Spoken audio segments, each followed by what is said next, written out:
Our tale kicks off in Shanghai City.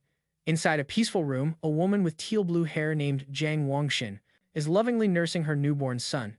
She smiles as she tells little Chen how lucky he is to just eat and sleep, though she admits losing sleep over him, but says it's all worth it if he grows up healthy. Little does she know, this baby is far from ordinary. This baby has been reincarnated and carries the memories of his previous life.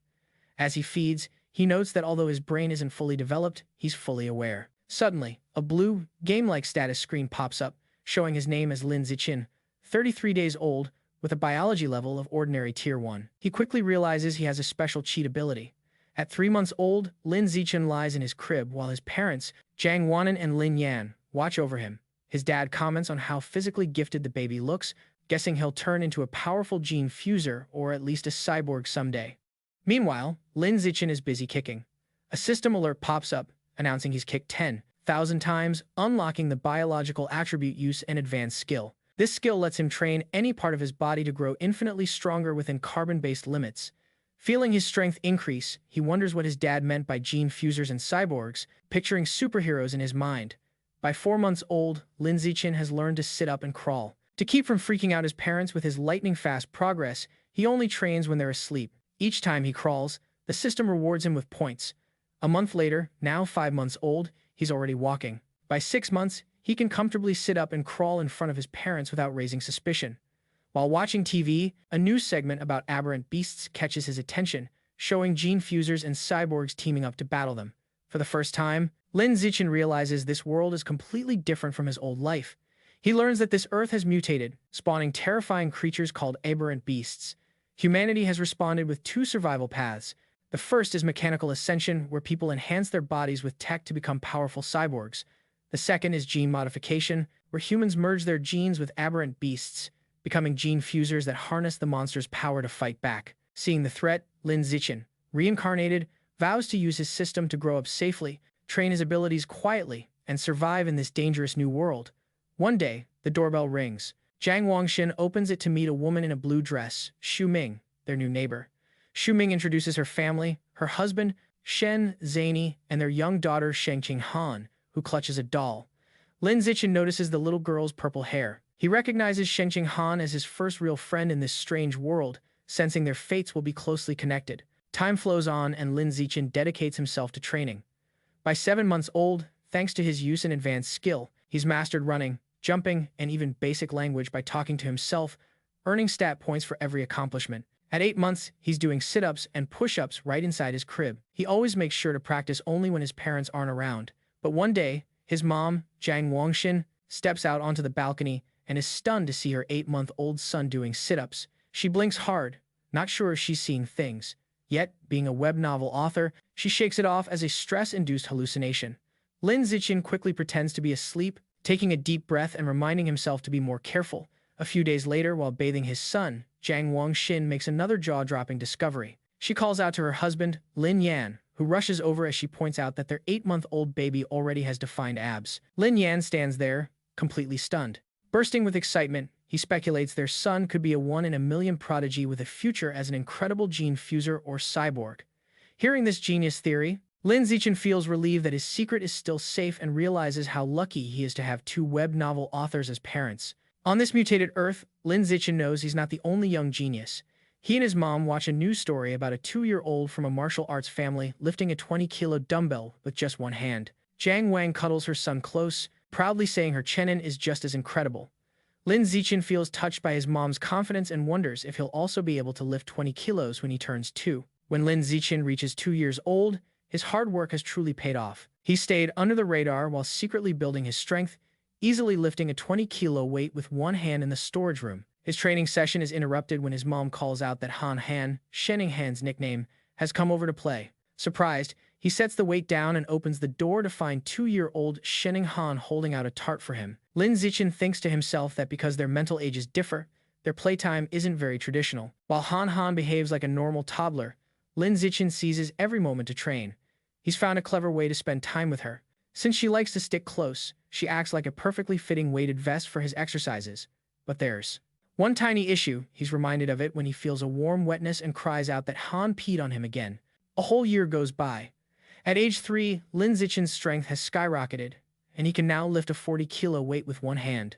Watching TV, he sees a news report about a 4-year-old prodigy lifting a 30-kilo dumbbell and smiles proudly, knowing he's already stronger. Despite all his progress, his system still ranks his biological level as ordinary Tier 1. He wonders what it might take to reach Tier 2.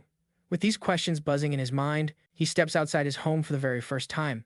The world beyond is a breathtaking futuristic city full of beastmen and cyborgs, which he guesses are those famous gene fusers and cyborgs he's heard about.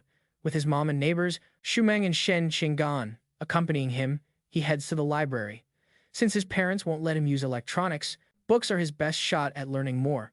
At the library, his mom points him toward the kids section, but Lin Zichin goes straight for the advanced encyclopedias, with a worried Shinning Han trailing behind. Their moms watch, puzzled. Shumeng asks why he's into those heavy books, and Jiang Wang guesses it's because of his genius genes. As Shinning Han offers him cookies, Lin Zichin dives deep into reading. The books reveal all life is classified into 6 biological levels: ordinary, advanced, rare, epic, legendary, and mythical, each level split into 9 tiers. He learns that normal humans like his parents are stuck at the very bottom. Ordinary Tier 1 is tiny and unnoticed as ants compared to the higher-level beings. This new knowledge lights a fire inside Lin Zichin. He knows he has to speed up his training while keeping his true strength a secret. His system notifies him of a fresh quest. Read 100 million characters to earn the celestial root of wisdom. Pumped to train both brain and body, he eagerly accepts. Over the next year, Lin Zichin divides his time between intense physical training and devouring books. At age 4, he and Shen Qinghan start kindergarten, holding hands with their IR teacher, Miss Jiang Mi. His efforts soon pay off. Shortly after school begins, he breaks through to ordinary Tier 2. His physical skills are incredible. He can hoist an 80-kilogram weight with one hand, high jump 1.2 meters, and dash 100 meters in under 11 seconds. Those stats are impressive for an adult, let alone a kindergartner. One day, he sees kids surrounding a crying Shen Qinghan, teasing her for wetting the bed. Seeing his friend getting picked on, he knows he has to step in. He jumps dramatically into the bully's circle. He glares down at them and delivers a fierce warning. If anyone messes with Han Han again, I'll pee on their bed every single day. The goofy but threatening promise works like a charm. The bullies break down crying, promising to never come back to kindergarten. Shen Qinghan gazes up at her protector with genuine admiration. This bold move unlocks a new achievement, Kindergarten Kid King, along with a fresh batch of quests. He's thrilled he can juggle multiple quests at once. Half a year later, he finishes his reading quest.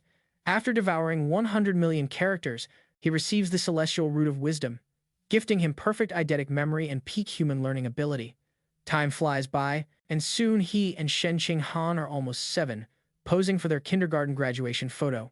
Even during vacation, Lin Zichin keeps pushing himself. Now strong enough to train with a massive 200-kilogram barbell over vacation, his strength soars to new levels.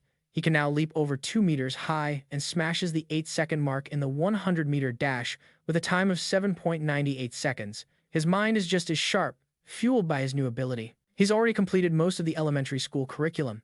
His new chapter starts at Sunshine Elementary School. Because he self-studied advanced topics, academic contests are a breeze. He easily clinches first place at the National Elementary School Academic Competition just to unlock his title fast. Whenever he has downtime, he tutors Shen Qinghan privately. Though not naturally gifted, she's very hardworking. With his support, her grades improve dramatically. After one semester, she ranks second in class with Lin Zichin holding the top spot. To speed up his quests, he also competes in school sports meets, topping every record. Just when he thinks his school life will follow this steady, predictable path, a special transfer student arrives. The teacher introduces the newcomer, a girl with long, silvery blue hair named Bai.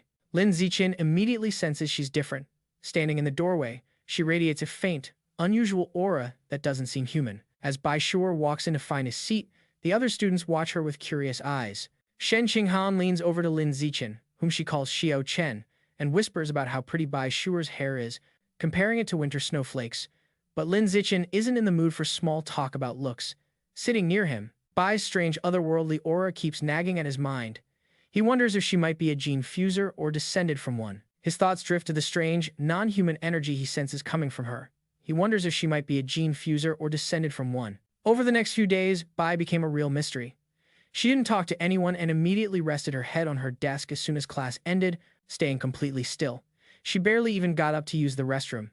At first, the students were curious, even snapping pictures of her while she dozed off. But as her behavior stayed the same, their interest faded and the classroom went back to normal. This peaceful routine was broken about a month later when a strange event unfolded. Bai began secreting a thick white liquid that smelled awful, dripping down her clothes and legs. The other students reacted with disgust, complaining about the terrible stench. A nasty boy sneered with a rude comment about the liquid, then dumped his water bottle over her head, claiming he was washing her off. Humiliated and drenched, Bai clenched her fists on the desk, tears streaming as she started to cry silently, her shoulders trembling with quiet sobs. The bullies burst into cruel laughter at her pain. From their seats, Shen Qinghan turned to Lin Zichin with a concerned look, asking if they could help poor Bai. Lin Zichin was puzzled. He'd thought Bai was dangerous, so he couldn't understand why she was crying. Still, he agreed to step in. As he approached the bullies, he reconsidered his judgment. Although he still didn't fully get her, he now saw she wasn't a threat. She was just a vulnerable girl being picked on, and he had to act. Lin Zichin walked right up to the main bully and grabbed him by the collar, calling out his name, Guan Chun. Wearing a sharp grin, he ordered the boy to clean up the water from Bai's desk. Guan Chun panicked, stammering that he'd wipe it up right away. The other bullies realized they were in trouble. Lin Zichin was notorious at school for being both a top student and a fierce fighter. Not even sixth graders dared to cross him. Knowing it was smarter to follow orders, they quickly grabbed tissues and cleaned the mess. Once the desk was spotless, Lin Zichin scanned the group and told everyone involved to apologize to Bai immediately. The bullies, sweating and scared, quickly complied. They lined up in front of her desk and bowed their heads, apologizing and promising never to bully her again. After the bullies left, Bai looked up, still teary-eyed. She thanked both Lin Zichin and Shen Qinghan with heartfelt gratitude. Shen Qinghan placed a comforting hand on Bai's shoulder, explaining that classmates should always support each other. From that day forward, Shen Qinghan made it her goal to befriend the quiet, white-haired girl, always dragging Lin Zichin along. The three started spending their free time together. Shen Qinghan was especially kind, always offering her tastiest snacks to Bai first. During one of these moments, as Shen Qinghan handed her a treat, Bai hesitated. She looked at them and asked if they weren't grossed out by her because of her smell. She said she was sorry for not trusting them, but ever since she was little, she had always been left out by everyone. Having someone be kind to her felt so unreal she thought she must be dreaming. Bai looked up in surprise when Shen Qinghan firmly told her this wasn't a dream. Shen Qinghan smiled warmly, saying she understood what Bai was going through, so she could never be disgusted by her. She promised that as long as Bai wanted, they would be friends forever, pulling a slightly annoyed Lin Zichin into the vow. Overcome with emotion, Bao wraps Shen Qinghan in a tight embrace. Tears of gratitude streamed down her cheeks as she thanks them for their kindness. After pulling herself together, she says she wants to give them a gift in return. She holds out a necklace adorned with a pair of beast fangs, explaining it was a birthday present from her mother. She offers it to them, hoping it can symbolize their friendship. Shen Qinghan eagerly accepts, and the three kids stand side by side in the schoolyard as the sun dips below the horizon, happily proclaiming they will be friends forever. But just as their new bond was sealed, something unexpected occurred. One day, Shen Qinghan is shocked to learn that Bai Shuer has transferred out of the school. Lin Zichin confirms this, sharing that he saw her filling out the withdrawal forms.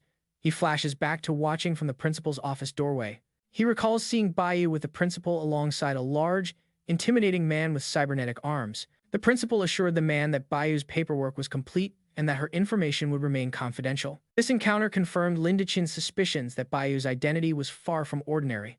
From that moment on, he never saw Baiyu again and was left to wonder about her.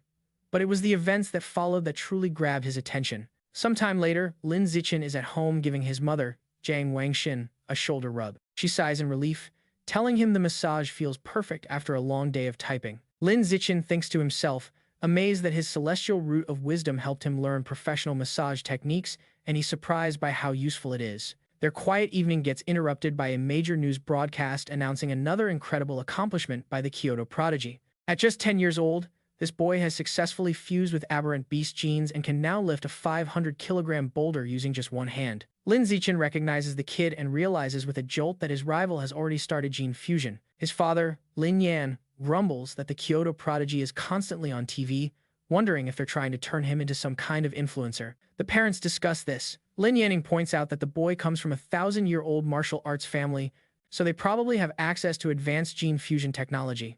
Jiang Wangxin argues that it's wrong to use a child like a lab rat. Her husband counters that in such families, the family's interests always come first, earning a sarcastic, "you know everything" look from his wife. While his parents bicker, Lin Zichin is lost in thought. He recalls that before the fusion, the prodigy could lift 100 kilograms. Now he can lift 500, which is a five-fold increase. By comparison, Lin Zichin, even at just 8 years old, can already lift 300 kilograms with one hand and without any gene fusion at all. He finishes with a confident fist pump, convinced his own potential is way higher. His confidence is skyrocketing, but it's short-lived. The next news report delivers a brutal reality check. Breaking news shows a city in a neighboring country utterly destroyed by a massive explosion. The report claims that based on footage, the attack was done by gigantic aberrant rats. The screen displays terrifying scenes of monstrous rats swarming the wreckage, grabbing a screaming woman in their massive jaws before brutally devouring her. The news continues, confirming the heretics were behind the aberrant rat attack, stirring things up from the shadows. During a press briefing, a representative from the shattered Sakura nation appeals for global assistance, revealing that the heretics are a secretive cult controlling the beasts. Watching the broadcast, Lin Zichin discovers this cult is an anti-human faction of traitors who serve the twisted beasts for their selfish benefit. He feels grateful to have been born in a strong, stable country, giving him a safe place to quietly build his strength. His thoughts get interrupted by loud sonic booms outside. He hurries to the window, pulls back the curtain, and spots a squadron of heavily armed cyborgs soaring through the night sky. He wonders why so many are out, hoping no disaster is unfolding. The next morning, everything looks normal again. Lin Zichin waits for Shanghai Han, who arrives, apologizing for being late. As she nears, he notices something unusual. The beast fang necklace Boer had given them, now worn by Shanghai Han, is glowing a bright blue. He realizes the fang belongs to an aberrant beast and is the source of the faint, non-human vibe he'd sensed from her. The glow fades as quickly as it appeared, and they don't think much about it. Still, between the cyborgs and the fang's strange reaction, Lin Zichin feels a bad vibe is looming. On their way to school, a striking woman with long red hair dressed in black leans against a lamppost, watching them. She comments on how adorable they look and steps in front of them, asking if they're siblings. Shanghai Han proudly corrects her, explaining they're childhood best friends. The woman smiles nostalgically, saying she wishes she had a childhood friend too. Then her expression darkens. She leans in, eyes shining with a hint of menace, and asks why they're going to school alone and where their parents are. As Shanghai Han starts to respond, Lin Zichin quickly grabs her hand, cutting her off. He pulls her along, saying they're going to be late and leaving the strange woman behind. Once a safe distance away, he gently reminds Shanghai Han not to talk to strangers. She nods in agreement. After school, Lin Zichin leads them through a deserted alley. Shanghai Han nervously whispers how creepy the place feels. Lin Zichin explains the area is marked for demolition and everyone has already moved out. Their walk is abruptly interrupted by a familiar voice. The red-haired woman from that morning appears, noting they're finally out of school. She's not alone. A burly man named Shang is with her. The woman tells Shang she's got the kids right here. Lin Zichin's alarm bells go off. He had purposely taken a different path, yet she managed to tail them anyway. The woman tries to entice them closer with a sweet tone, offering treats. Her partner, Shang, grows impatient. He tells her to cut the chit-chat and just knock the kids out so they can get it done. Without waiting, Shang charges at them with a cloth, shouting he's eager to sell them for cash.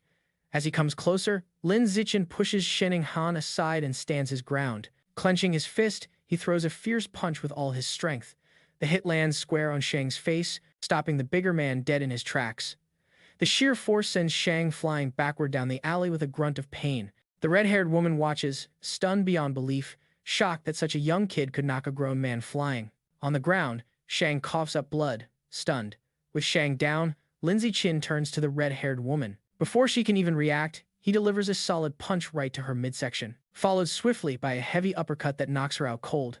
Standing over the fallen kidnappers, his face hardens. He picks up a nearby brick. With a grim look, he figures that since there are no cameras in this deserted alley, he has to finish the job. If they survive, his superhuman abilities could be exposed, ruining his plan to stay under the radar and grow stronger. Just as he's about to land the final hit, the ground shakes violently. A powerful quake rattles the alley, catching everyone off guard. Moments later, a huge clawed hand smashes through a nearby wall. A monstrous giant aberrant rat rises from the dust and debris, towering over them all. The beast ignores the kids and looms over the unconscious woman, but instead of eating her, it swiftly decapitates her with one stroke of its claws. The rat picks up her severed head just as Shanghai Han screams in terror. Realizing the danger, Lin Zichin scoops the horrified Shanghai Han into his arms. He tells her it's a giant aberrant rat and they need to get out of there. Then he turns and bolts, carrying her as they run away. As they escape, a flash of red and gold streaks across the sky. A female cyborg with blonde hair and rabbit ear helmet attachments dives into the alley. She moves incredibly fast, a blur as she zips past the rat. Shenqing Han glances over Lin's shoulder and gasps at how insanely fast the cyborg is. The cyborg lands smoothly behind the monster. Turning to face the rat, she gets ready to attack. Her gauntlet glows as she powers up her weapon and announces anesthetic smoke. She fires off projectiles at the beast, triggering massive explosions that shake the alley. Lin Zichin shields Shenqing Han from the blast. The aberrant rat roars in pain, caught in the fiery explosions, and is left dazed from the anesthetic smoke. Seeing her chance, the cyborg charges in and finishes off the weakened creature with a rapid flurry of strikes. Later, Lin Zichin watches the news report about the fight back at home. He breaks down the battle, concluding the cyborg's power level is probably not very high. He reasons she had to significantly weaken the rat first, and it still took her 7 minutes to take it down. He thinks about how dangerous these giant aberrant rats are, knowing they're tough beasts that can grow over 10 meters long and reach the average 5th tier. Lucky to have escaped unharmed, the whole incident serves as a sharp reminder of how dangerous the world really is. He vows to step up his training to protect himself and everyone he cares about. Later, he's seen in his training room doing weighted squats with a heavy barbell, his system rewarding him with points. Even though the threat of aberrant rats still looms, life rolls on. Soon, he and Shenqing Han celebrate their 9th birthday with both families gathered around a huge cake. After making their wishes, they exchange gifts. Thanks to his celestial root of wisdom, Lin Zichin taught himself wood carving overnight and crafted an intricate wooden hairpin for Shenqing Han. She's over the moon, placing it in her hair and happily declaring how much she loves it. Time flies, and soon Lin Zichin and Shenqing Han graduate from elementary school and start middle school. As they leave, his system notifies him he has completed the dominant 9 years of compulsory education achievement, unlocking the kindergarten kid, king, and elementary school top dog titles. He gets pumped about unlocking the middle school overlord title next, which will grant him the survival of the fittest skill. During the break, he sticks to a tough, high-intensity training schedule. His workout includes doing 1,000 push-ups with a massive boulder strapped to his back, giving him huge stat boosts. His commitment really pays off. Just before school starts, after a 10-kilometer run, his system announces he's reached ordinary 3rd tier in his biological level. His physical stats skyrocket.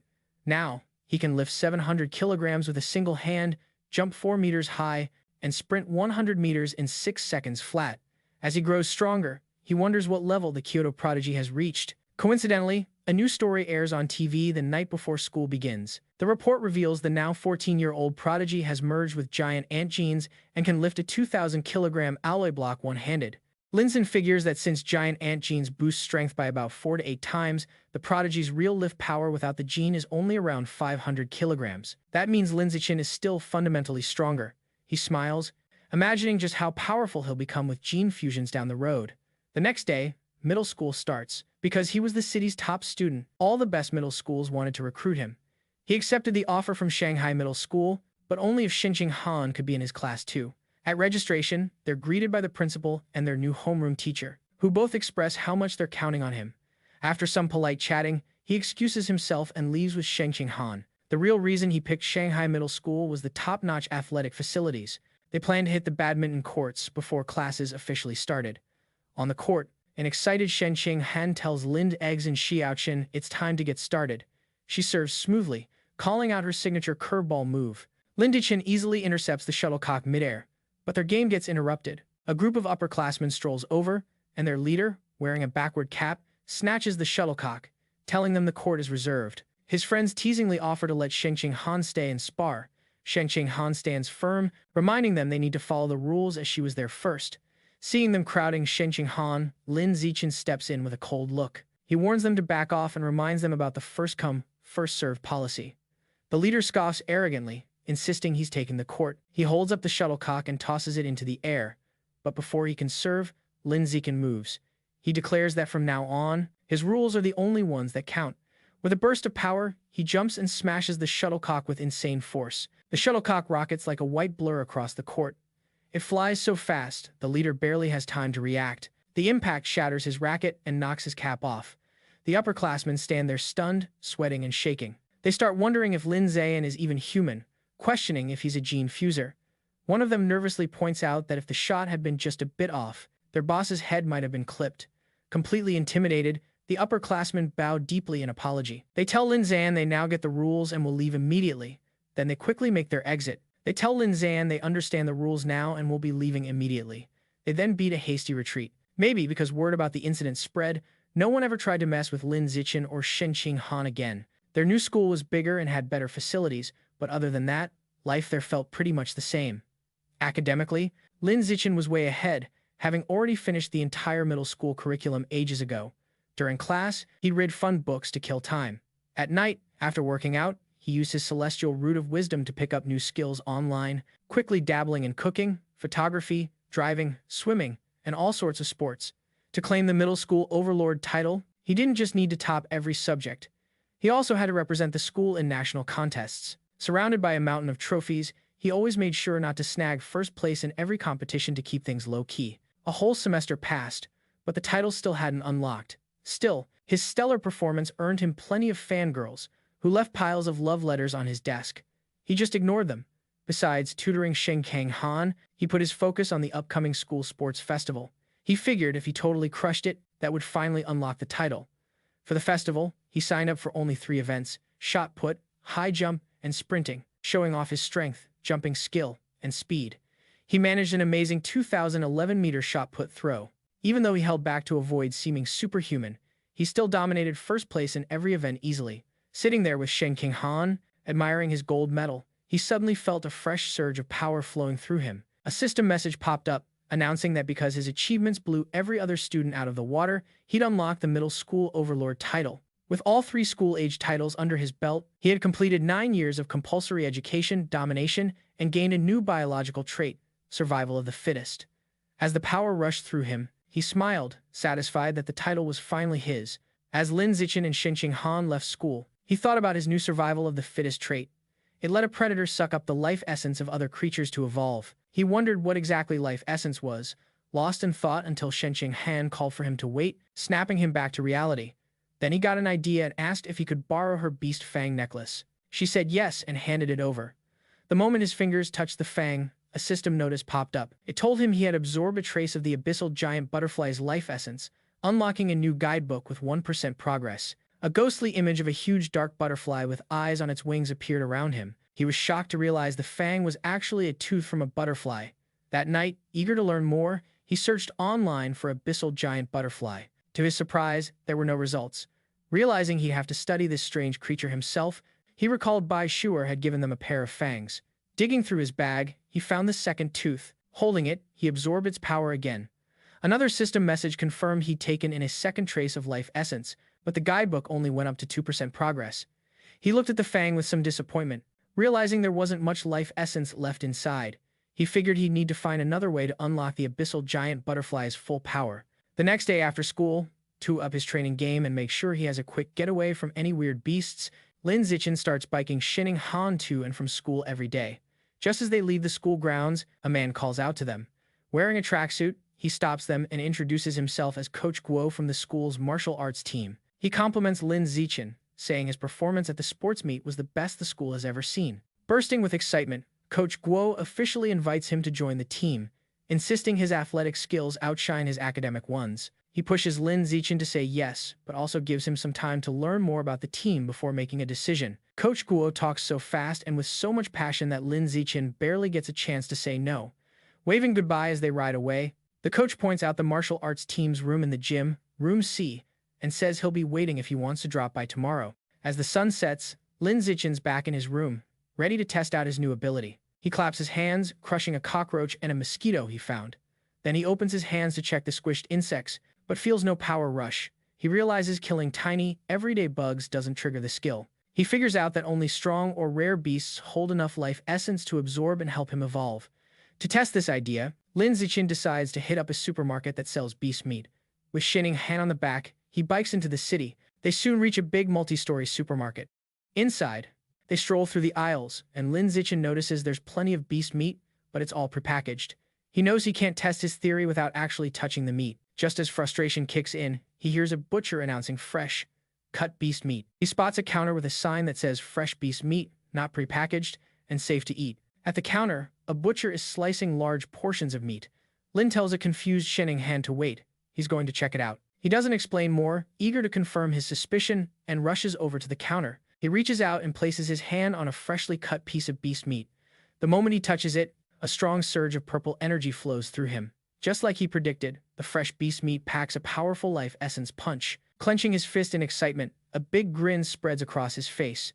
Shanghai watches him, puzzled, wondering why he's so hyped just from touching meat. She walks over with a confused but concerned look and asks how the meat feels. Trying to stay cool, Lin casually tells the confused Shanghai that the meat just feels fresher than usual and asks if she wants to feel it too. She frantically waves her hands and says no way, claiming he's already touched it enough for both of them.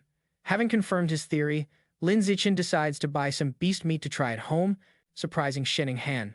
He's not shocked by her reaction since he knows beast meat is super pricey. Even the cheapest option, the ghost shadow squid, costs almost 1,000 yen per jin. Settling on the squid, he picks up a package. Shanghai panics at the cost, telling him it's way too expensive and that he should ask his mom first. Lin just smiles and pats her head to reassure her. He tells her not to stress. He fibs that his mom already told him to buy plenty for both their families. A flashback shows his mom, Jiang Wangxin, happily agreeing to prepare a big feast. Inside, Lin Zichin admits that sharing is part of his plan, but his bigger reason is to see if he can absorb life essence by eating the meat, since he fears absorbing it directly might spoil it. At the register, he pays 29.94 yen for 3 packs of ghost shadow squid. The female cashier thanks him warmly. As they walk away, Lin Zichin thinks about how pricey the meat was and wonders when they'll be able to splurge like this again. By the time they finish shopping, it's past 9 p.m. With the city's recent chaos, they decide to head straight home to stay safe. On the ride, Lin Zichin can't stop thinking about his experiment. Eager to try it, he secretly places his hand on the meat package in the basket and immediately feels a familiar rush of purple energy. His system confirms he's absorbed a tiny trace of the ghost shadow squid's life essence. A new creature guide unlocks, but he's only reached 0.1% progress. A ghostly image of the scary multi-eyed squid flashes in his mind. Riding through the calm streets, he does some quick mental math. He realizes eating a bit of the meat only unlocked a sliver of its power. He guesses he'd need to consume 100 jins to hit 100% in the guide, costing an unbelievable 100,000 yen. Thinking about the squid's unique ability to dissolve into water and disappear, he decides that skill is definitely worth the price. His goal is clear. He's got to earn a huge amount since he can't ask his family for that kind of cash. Then he recalls his second reason for buying the meat, testing if absorbing its life essence would spoil it. He glances at the package. Though it's been some time, the meat still looks fresh as ever. He grins, happy that his absorbing the essence didn't ruin the meat. As he keeps soaking up its power, his squid progress bar creeps up to 3%. His focus breaks when Shanghai shouts a warning. He slams on the brakes, squealing to a stop just inches from a couple in the bike lane, apologizing quickly. He scolds himself for not paying attention and wonders why the lane's so packed. Shanghai points ahead. They spot a tense standoff. A muscular, red-haired man is holding a woman hostage with a knife. Shanghai gasps in terror, recognizing the hostage as their teacher, Xia. The man shouts threats at the crowd. Police officers surround the area, trying to calm things down with a megaphone. The police captain holds back an officer named Abing, warning him not to fire recklessly. He explains the suspect's too close to the hostage and is using her as a shield, making a clean shot impossible. An officer suggests using sleeping gas, but the captain rejects it, fearing it might set off the suspect before it takes effect. While the police hesitate, Lin Zichin takes action. He stealthily picks up a small rock from the pavement and flicks it with sharp speed and precision. The rock hits Officer Abing's gun, causing a misfire. The stray bullet hits the hostage-taker's hand, making him yell out and drop his knife, freeing teacher Xia. Jumping on the chance, the police captain orders his team to move in. The officers rush forward and quickly arrest the disarmed suspect as a female officer comforts the shaken but unharmed teacher. As things settle down, Lin Zichin quietly hops back on his bike. Shanghai watches him with wide, curious eyes and asks if he was the one who threw the rock. He quickly hushes her, saying they should head out and discuss it later. Then they pedal away. Just as they start to get some distance, a voice calls out, telling them to stop.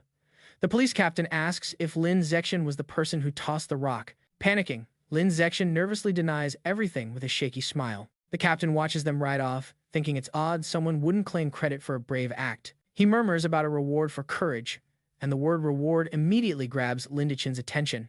Needing money, he slams on his brakes, skids to a stop, and rushes back to the captain. Sheepishly, he takes back his denial, owning up to throwing the rock and explaining how important the money is to him. The captain tells him to come down to the station to file a report and promises to help him apply for the reward. After letting their families know, Lyndon and Shen Xinghan get ready to head to the police station, thinking everything will go smoothly. But as the police escort the handcuffed suspect away, things take a turn for the worse. The suspect's face starts to twist horribly. The officers realize in horror that he's a heretic, mutating right before their very eyes into a monstrous rat-like creature. The monster snaps its cuffs and goes on a rampage, slashing wildly at the police with huge claws. The captain radios and orders for all units to open fire, while making sure civilians stay safe. The officers unload their guns, but the bullets don't faze the creature. A frantic message comes through identifying the heretic fused with Rat King genes, calling for immediate backup. Seeing the danger, Lin Zichin apologizes, grabs both companions, and urges them to run. He's relieved the monster isn't chasing them but knows they need to get far away fast. As they flee, a new figure descends from the sky, surrounded by a purple glow. It's a female cyborg in sleek, futuristic armor. She lands a crushing hit on the giant rat, forcing it to stagger back. Hovering in the air, the cyborg, a woman with short, dark purple hair, begins charging a laser cannon embedded in her chest. After a command to fire, she blasts out a massive, devastating purple energy beam that incinerates the mutant rat. The creature screams in pain before being completely vaporized, leaving only scorched debris behind. Lin Zichin watches, amazed by the cyborg's overwhelming power. With the danger gone, Teacher Ta and Shen Xinghan breathe a sigh of relief. Lin Zichin, however, worries about his bike, grateful the blast missed it, which would have been a costly loss. Just as the tension fades, an idea hits him. He peers into the bike's basket and notices the pricey ghost shadow squid meat has spoiled, giving off a nasty stench. Now he's sure his original thought was right. Absorbing life essence causes the meat to rot, but with a delay. Holding up a limp tentacle, he figures he needs an excuse and decides to blame the fight and the now-dead heretic. Putting on a dramatic act, he tosses the spoiled tentacle to the ground with a loud clang. Teacher Kawe soothes him, saying, "The important thing is everyone's safe."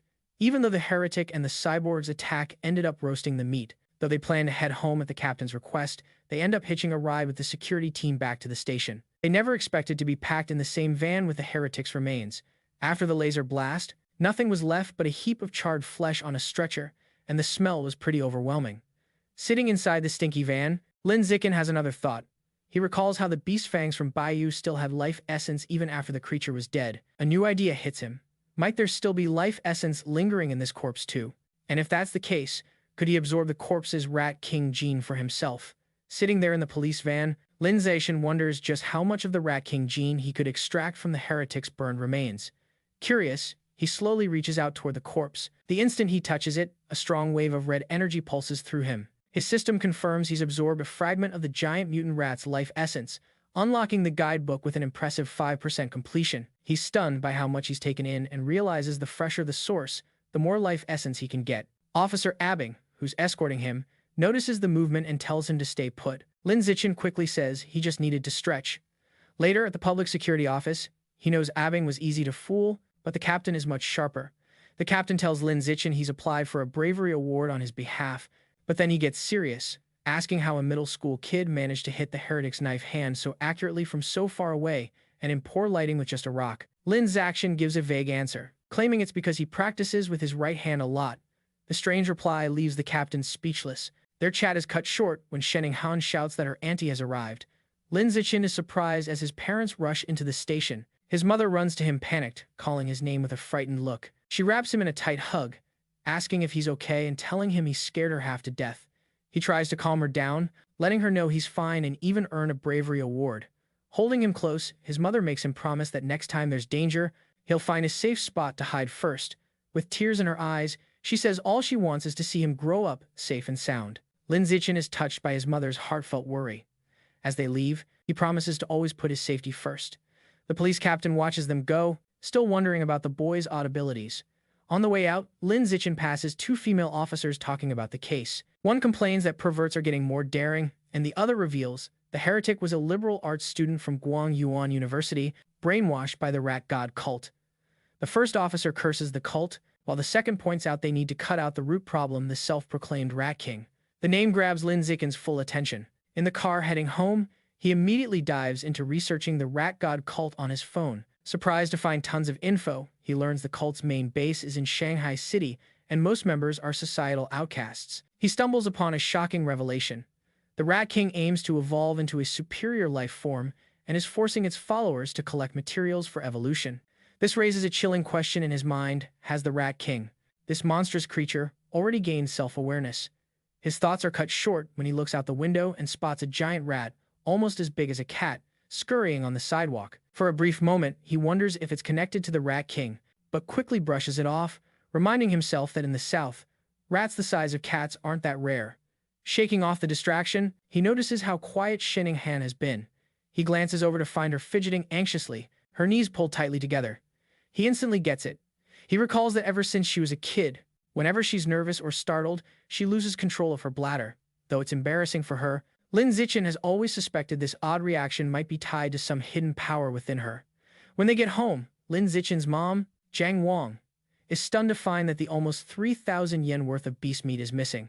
Lin Zichin quickly comes up with an excuse, shyly saying that during the emergency, he must have dropped it while running away. His mom immediately focuses on his safety, telling him to forget about the meat because what really matters is that he's safe. Lin Zichin exhales a quiet sigh of relief, glad he managed to fool her.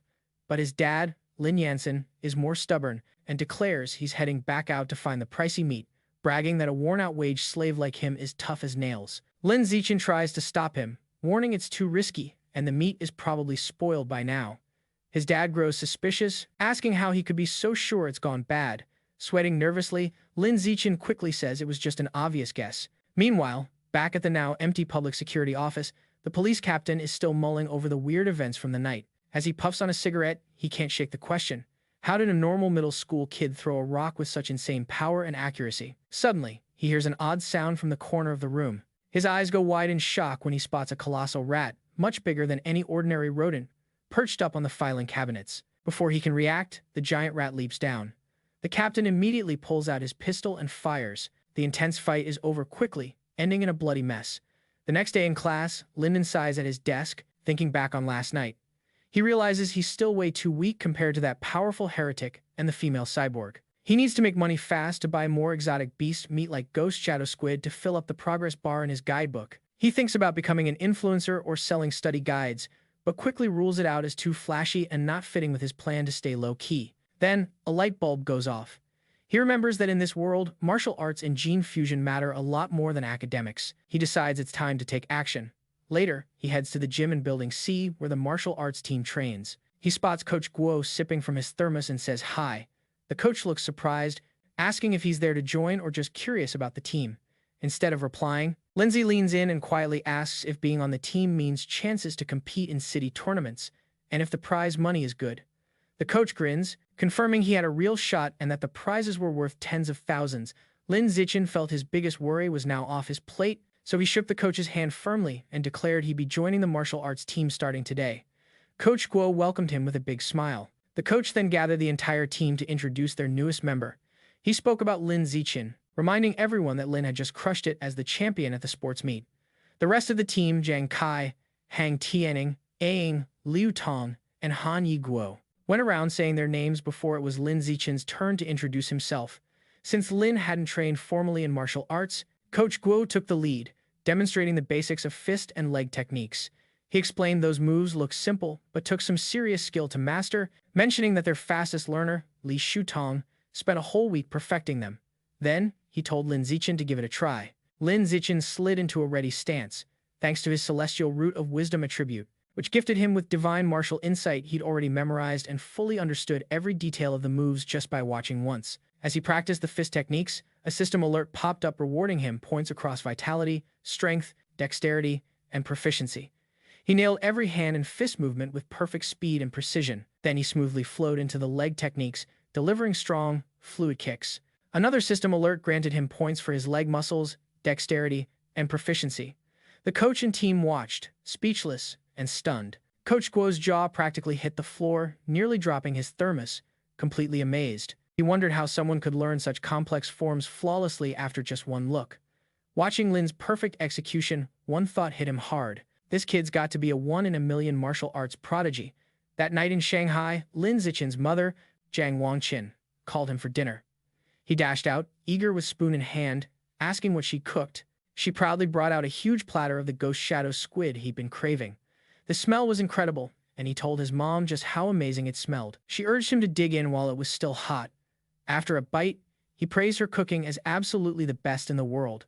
Happy, she told him to eat plenty since she'd bought 3 full gins just for him. While he ate, a system notification popped up. He had absorbed a trace of the ghost shadow squid's life essence through eating it, pushing his guidebook progress to 3.01%. He realized with a frustrated sigh that eating it worked just as well as any other method, and if he'd known that, he wouldn't have messed up the first batch by touching it too soon. While they finished their meal, a news report grabbed their attention. It covered a 14-year-old genius girl, the youngest cyborg ever recorded. After merging with an energy core, her energy system gave her superhuman powers, lifting a 5,000-kilogram SUV single-handedly, sprinting 100 meters in just 3 seconds, and jumping 8 meters straight up. Watching this, Lin Zichin pondered an ongoing debate in his world. Between the Kyoto prodigy's gene fusion and this girl's cybernetic enhancements, which path was really stronger? His thoughts got cut off by another breaking news alert. It reported that Hun Shan, the security captain they had met earlier, was murdered right in his office. Surveillance video showed he was attacked and eaten by a giant mutant rat that had somehow snuck into the station. Medics wheeled his body into an ambulance on camera. Lin Zichin was horrified. He remembered seeing that big rat the previous night and wondered if this was all connected. He pictures a giant rat tearing through the city streets. The captain's death serves as a heavy reminder of how dangerous things have become. Studying the scene carefully, Lin Zichin decides it's time to ramp up his training, no ifs or buts. After the police captain's passing, Lin Zichin commits fully to an intense, no-nonsense workout routine. Following relentless practice, he now sprints 100 meters in an impressive 4.61 seconds. His strength has shot through the roof. His vertical leap reaches 5.3 meters, and he can hoist a staggering 1,200 kilograms with just one hand.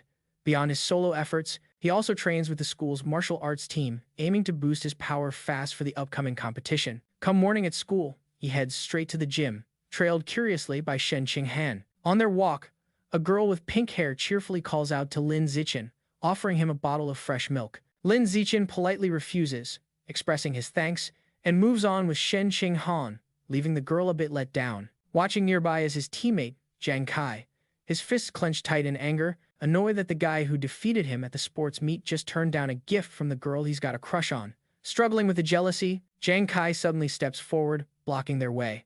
He calls out to Lin Zichin, scolding him for rude behavior and hurting the girl's feelings. Lin Zichin calmly explains he's allergic to milk, but Zhang Kai doesn't buy it and accuses him of lying. Fuming, Zhang Kai points right at Lin Zichin and throws down a sparring challenge with specific conditions.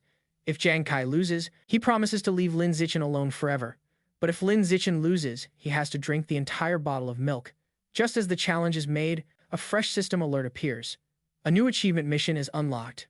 Defeat 1,000 different opponents in official matches to prove you're the ultimate survivor of the fittest gene pool. A mischievous grin spreads across Lin Zichin's face. This is exactly what he's been waiting for. Surrounded by an intimidating purple aura, he accepts the challenge, his eyes sparkling with excitement as he agrees to the spar. News of the fight spreads fast through the school halls. 2 eager students decide to watch the match between the well-known junior Lin Zichin and a senior. By fight time, the gym buzzes with fans packed into a big circle around the sparring venue. The crowd is clearly rooting for Lin Zichin. Many of his female supporters cheer loudly, urging him to teach his rival a lesson, including the pink-haired girl from earlier, who starts recording on her phone. Zhang Kai scoffs, irritated that everyone's betting against him. Secretly, he admits Lin Zichin's abilities have skyrocketed over the last month. He views this duel as his final shot to knock the rising star down a peg and show off his own power. Unlike his fierce opponent, Lin Zichin stays cool and casual. He jokes he needs to get home for dinner and asks if they can make this quick. Taking offense, Zhang Kai smirks and agrees to his request. Coach Guo steps in to referee, raising his hand to signal the start and reminding them of the rules. But just before the match kicks off, Zhang Kai calls for a pause. With a smug grin, he offers Lin Zichin a handicap. He points out that he's been training for nearly 2 years while Lin Zichin is just a month in. To even the odds, he announces he'll give Linich the first 3 moves. Lin Zichin simply nods in agreement. As soon as he agrees, Lin Zichin springs into action. He closes the gap in a flash, catching Zhang Kai totally off guard. Before his opponent can even raise his guard, Lin Zichin delivers one powerful punch. The hit lands with overwhelming force. Blood sprays from Zhang Kai's nose, and he collapses instantly, unconscious on the gym floor. The entire gym falls into stunned silence. Coach Guo's jaw drops as he stares in shock, exclaiming that the fight ended with just one punch. The martial arts team and the crowd are just as stunned, calling the result completely absurd, unable to believe the duel was settled in just 1 second. The silence breaks with a cheer. Sheng Han pumps her fist in the air, wildly celebrating Lin Zichin's win. The other girls, including the one with pink hair, join the celebration, shouting about how incredible he was. Standing above his fallen rival, Lin Zichin gets a system notification. It tells him that by beating a rival and winning the opposite sex's favor, he has earned priority mating rights. More importantly, his new mission progress now reads 1000. He thinks about how far he still has to go to unlock the natural selection attribute. To speed things up, he turns to the remaining frightened martial arts team members. With a friendly but eerie smile, he suggests they all spar too. The team stares back, their faces white with fear. They quickly start making weak excuses. One claims he's buried in schoolwork. Another says his mom is waiting for dinner, while others fake feeling sick. Before they can escape, Zhang Kai drags himself to his knees. Refusing to accept defeat, he angrily accuses Lin Zichin of a sneak attack and swears to beat him in a rematch. Coach Guo intervenes, telling Zhang Kai to accept his loss like a man. The coach then wonders if that punch was just lucky, deciding to test this on another team member named Xiaozi. When Xiaozi hears his name, the spiky-haired boy freezes in fear but takes a fighting stance anyway. He's clearly terrified, begging Lin Zichin for mercy and pleading not to get hit in the face. 10 minutes later, the outcome is obvious. Several martial arts team members lie passed out on the gym floor. Lin Zichin stands over them, noting he didn't go too hard and just exchanged some light blows. But when he checks the system again, he's disappointed. Apart from that first win, none of the other sparring counted toward his achievement. The rival count stays at 1000. He realizes that friendly sparring won't cut it. He has to beat rivals in an official competition. As he ponders this, a hand claps him on the shoulder. Coach Guo beams wildly, declaring Lin Zichin a true genius. He gushes that in just over a month, this newcomer has become the team's star player. Filled with new confidence, the coach proclaims that with Lin Zichin leading, their school will dominate and take first place at this year's regional martial arts tournament. As Coach Guo celebrates, Lin Zichin has a sudden realization. He knows the coach is right.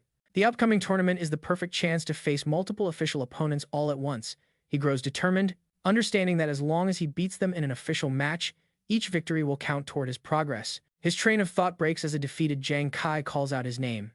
Once he regains consciousness, Zhang Kai stands up, points at Lin Zichin, and formally admits his defeat with an oddly vivid and over-the-top declaration of submission. His bizarre words leave everyone stunned. Shanghai Han, Coach Guo, and Lin Zichin included completely thrown off. With the duel finished, the crowd and coaches quickly scatter, leaving a confused Zhang Kai alone, grumbling that he still hasn't finished his speech. In this world, high schoolers must choose between martial arts or academics. Given the dangers around, martial arts classes are viewed as the smarter pick. Not wanting to fall behind, Shanghai decides to join the martial arts class and begins training hard alongside Lin Zichin. Their daily grind is no joke. It kicks off with a 30,000-meter run followed by an hour of hand-to-hand combat drills. Afterward, they crank out sit-ups and push-ups to build up strength. To close out each session, Lin Zichin helps Shanghai by giving her a massage to ease her sore muscles. Of course, Lin Zichin doesn't slack on his own training either. He pushes himself to the max every day, driven by his goal to win the tournament and unlock the natural selection skill as fast as possible. A month later, all that hard work is about to be put to the test. The day of the regional martial arts tournament has finally arrived, and a fired-up Lin Zichin is ready to compete. The event takes place at a huge city gymnasium packed with a crowd around a central fighting ring. Tension hangs heavy in the waiting area. Coach Guo anxiously scans the roster, complaining that their school, Shanghai High, ended up matched against the toughest team, Shanghai No. 1 High. Another teammate adds to the nerves by mentioning their opponents have a sprinter who can run the 100-meter dash in under 9 seconds, intimidating stuff. Sensing the squad's spirits sinking, Lin Zichin calmly raises his hand, volunteering to go first. Though still worried, Coach Guo nods and gives his star player the green light. As Lin Zichin steps into the arena, Shanghai cheers loudly from the sidelines, while Coach Guo blasts encouragement through a megaphone. Lin Zichin gets ready for the fight. His opponent, a much bigger, more muscular student from Shanghai No. 1 High, steps forward. He admits Lin Zichin's skill in making the tournament as a first year but quickly switches to mocking tone. He sneers, saying this stage isn't meant for a short guy who hasn't even hit 1.7 meters tall. Flexing his big bicep, he promises to teach Lin Zichin exactly what a real size and power gap feels like. The referee signals to start the duel. The bigger opponent charges forward, throwing a powerful punch. To his surprise, Lin Zichin doesn't back down. He easily dodges the attack and answers with a sharp punch to his opponent's chest. The impact is brutal. The force sends the giant student flying backward across the ring, knocking him out cold.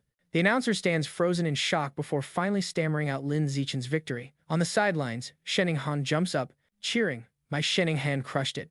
The Shanghai High team erupts in celebration, swarming their coach and shouting that Lin Zichin is insane, brushing off the opponent's strength as nothing but dead muscle. Meanwhile, over on the other side, mobbing their coach and shouting that Lin Zichin is insane, dismissing his opponent's strength as dead muscle. Meanwhile, on the other side, the coach of Shanghai's top high school is fuming. He scolds his defeated student for recklessly charging in without using proper footwork. Back in the ring, Lin Zichin gets a system alert confirming he's taken down another tournament rival, boosting his rank and pushing his elimination count up to 2,100. He clenches his fist, feeling satisfied that these matches are exactly what he needs to move forward. Meanwhile, the opposing coach, determined to halt him, calls up his next fighter, a kid named Chen Fong, and orders him to smash the newcomer right away. Chen Fong coolly accepts. He steps onto the stage and strikes a ready pose, looking calm and more in control than the last fighter. The announcer signals the second bout to start. Chen Fong instantly flashes his superior skills, moving lightning fast and launching a barrage of attacks. Lin Zichin meets the assault with a calm block, stopping a heavy kick with one hand. But the power behind that block sends Chen Fong spinning uncontrollably through the air before he crashes hard onto the arena floor, knocked out cold. Medics rush in with a stretcher, quickly carrying Chen Fong away, saying he needs a head scan. The crowd is left stunned and whispering among themselves, wondering what just happened and guessing the Shanghai High student must be unbelievably lucky. Some angry fans shout about the tournament being fixed, demanding their money back. But Shanghai's coach knows the truth. Holding his head in disbelief, he realizes with growing horror that this isn't luck at all.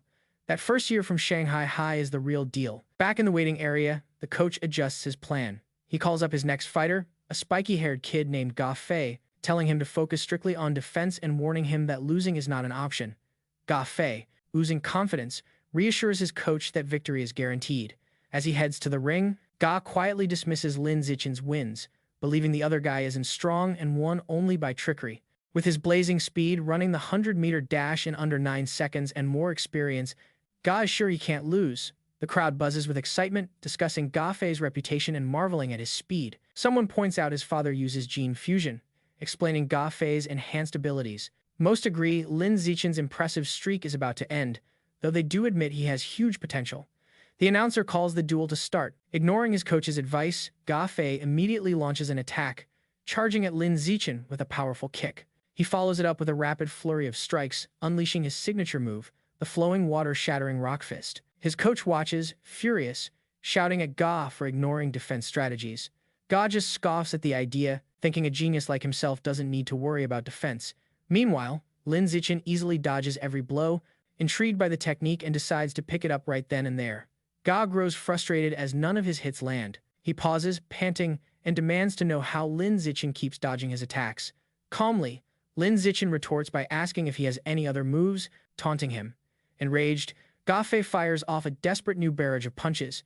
Seeing the same predictable pattern, Lin Zichin concludes observation is over and thinks, "Fine, let's finish this." He smoothly dodges the last punch and lands a powerful kick right in Ga Fei's gut, instantly ending the match. The crowd is left stunned and speechless once again, but then the silence breaks with roaring cheers from the Shanghai High fans. Coach Guo and Shining Han are over the moon, shouting that their Xiao Chen is unstoppable and celebrating his third win in a row. The rest of the tournament goes just as smoothly. The following opponents prove even weaker. He defeats each one with ease and soon single-handedly eliminates all 5 fighters from the rival team. Over the next 2 days, the story pretty much repeats itself. He keeps dominating, taking down 2 more schools by himself. Thanks to his amazing performance, he leads Shanghai High to the championship victory. He and his team beam proudly, holding their medals and trophy high. But when he checks his system, his rival count is only 161,000.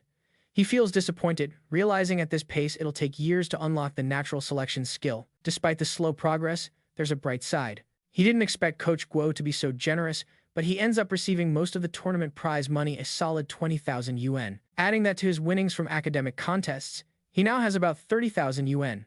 That cash doesn't stick around long. He immediately blows it all at the supermarket on a huge stash of ghost shadow squid meat. For the next several weeks, he devours the pricey meat every meal. After eating 30 jin, his codex progress for the ghost shadow squid hits 33%. His intense training and beast meat feast really pay off. By his second year of middle school, he breaks through to the next level. advancing from ordinary Tier 3 to Tier 4.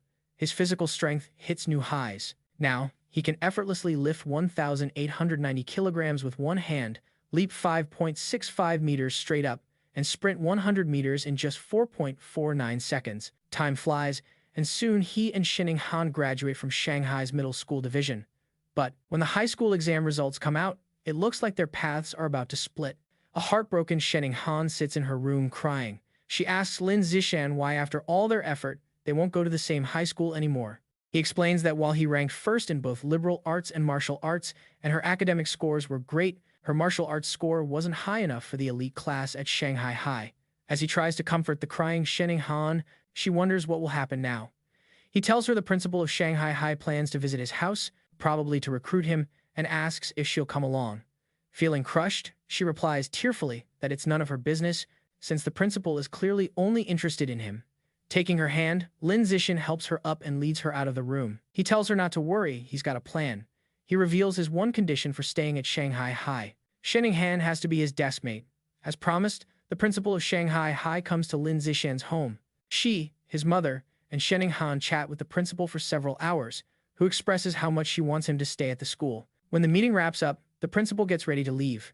As a final offer, she tells Lin Zichin that if he agrees to stay, she'll grant any request he makes.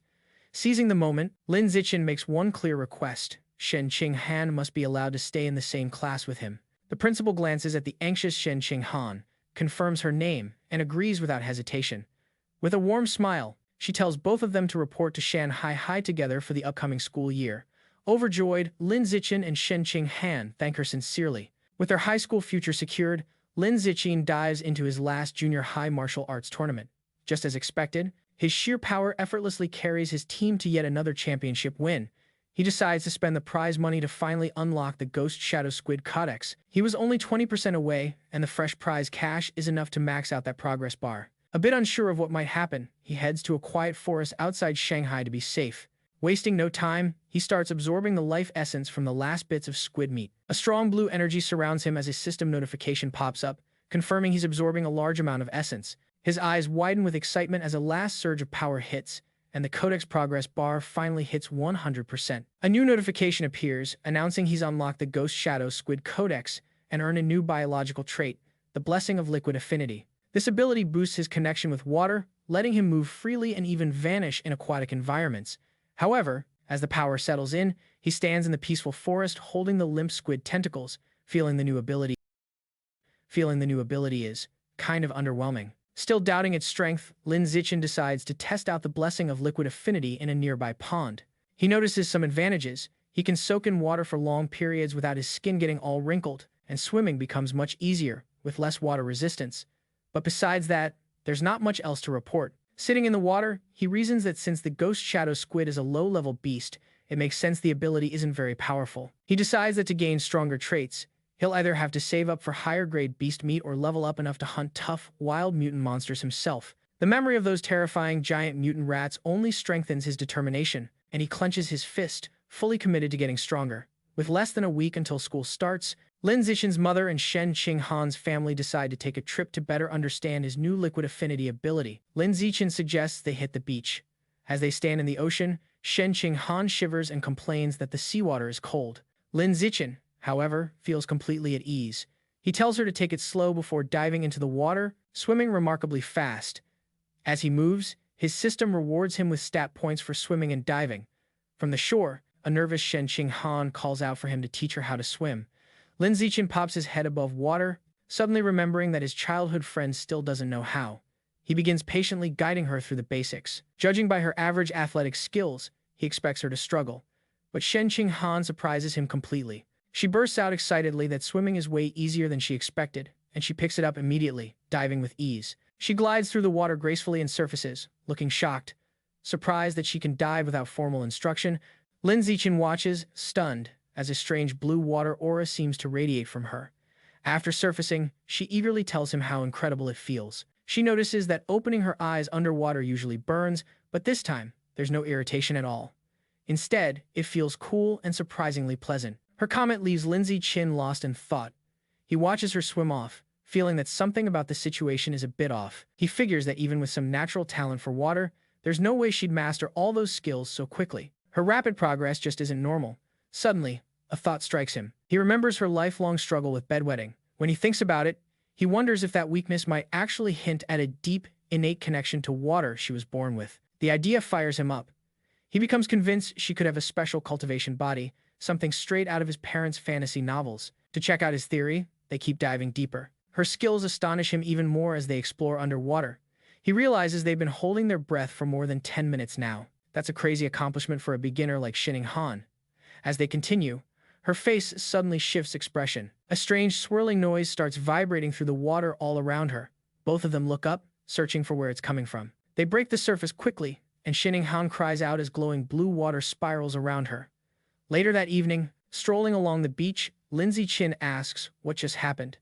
Shivering, she says she kept hearing eerie, creepy sounds right next to her ear underwater. He tries to comfort her and asks what kind of sounds they were. She says she couldn't understand the words, but it was a female voice repeating nonstop until she emerged from the water.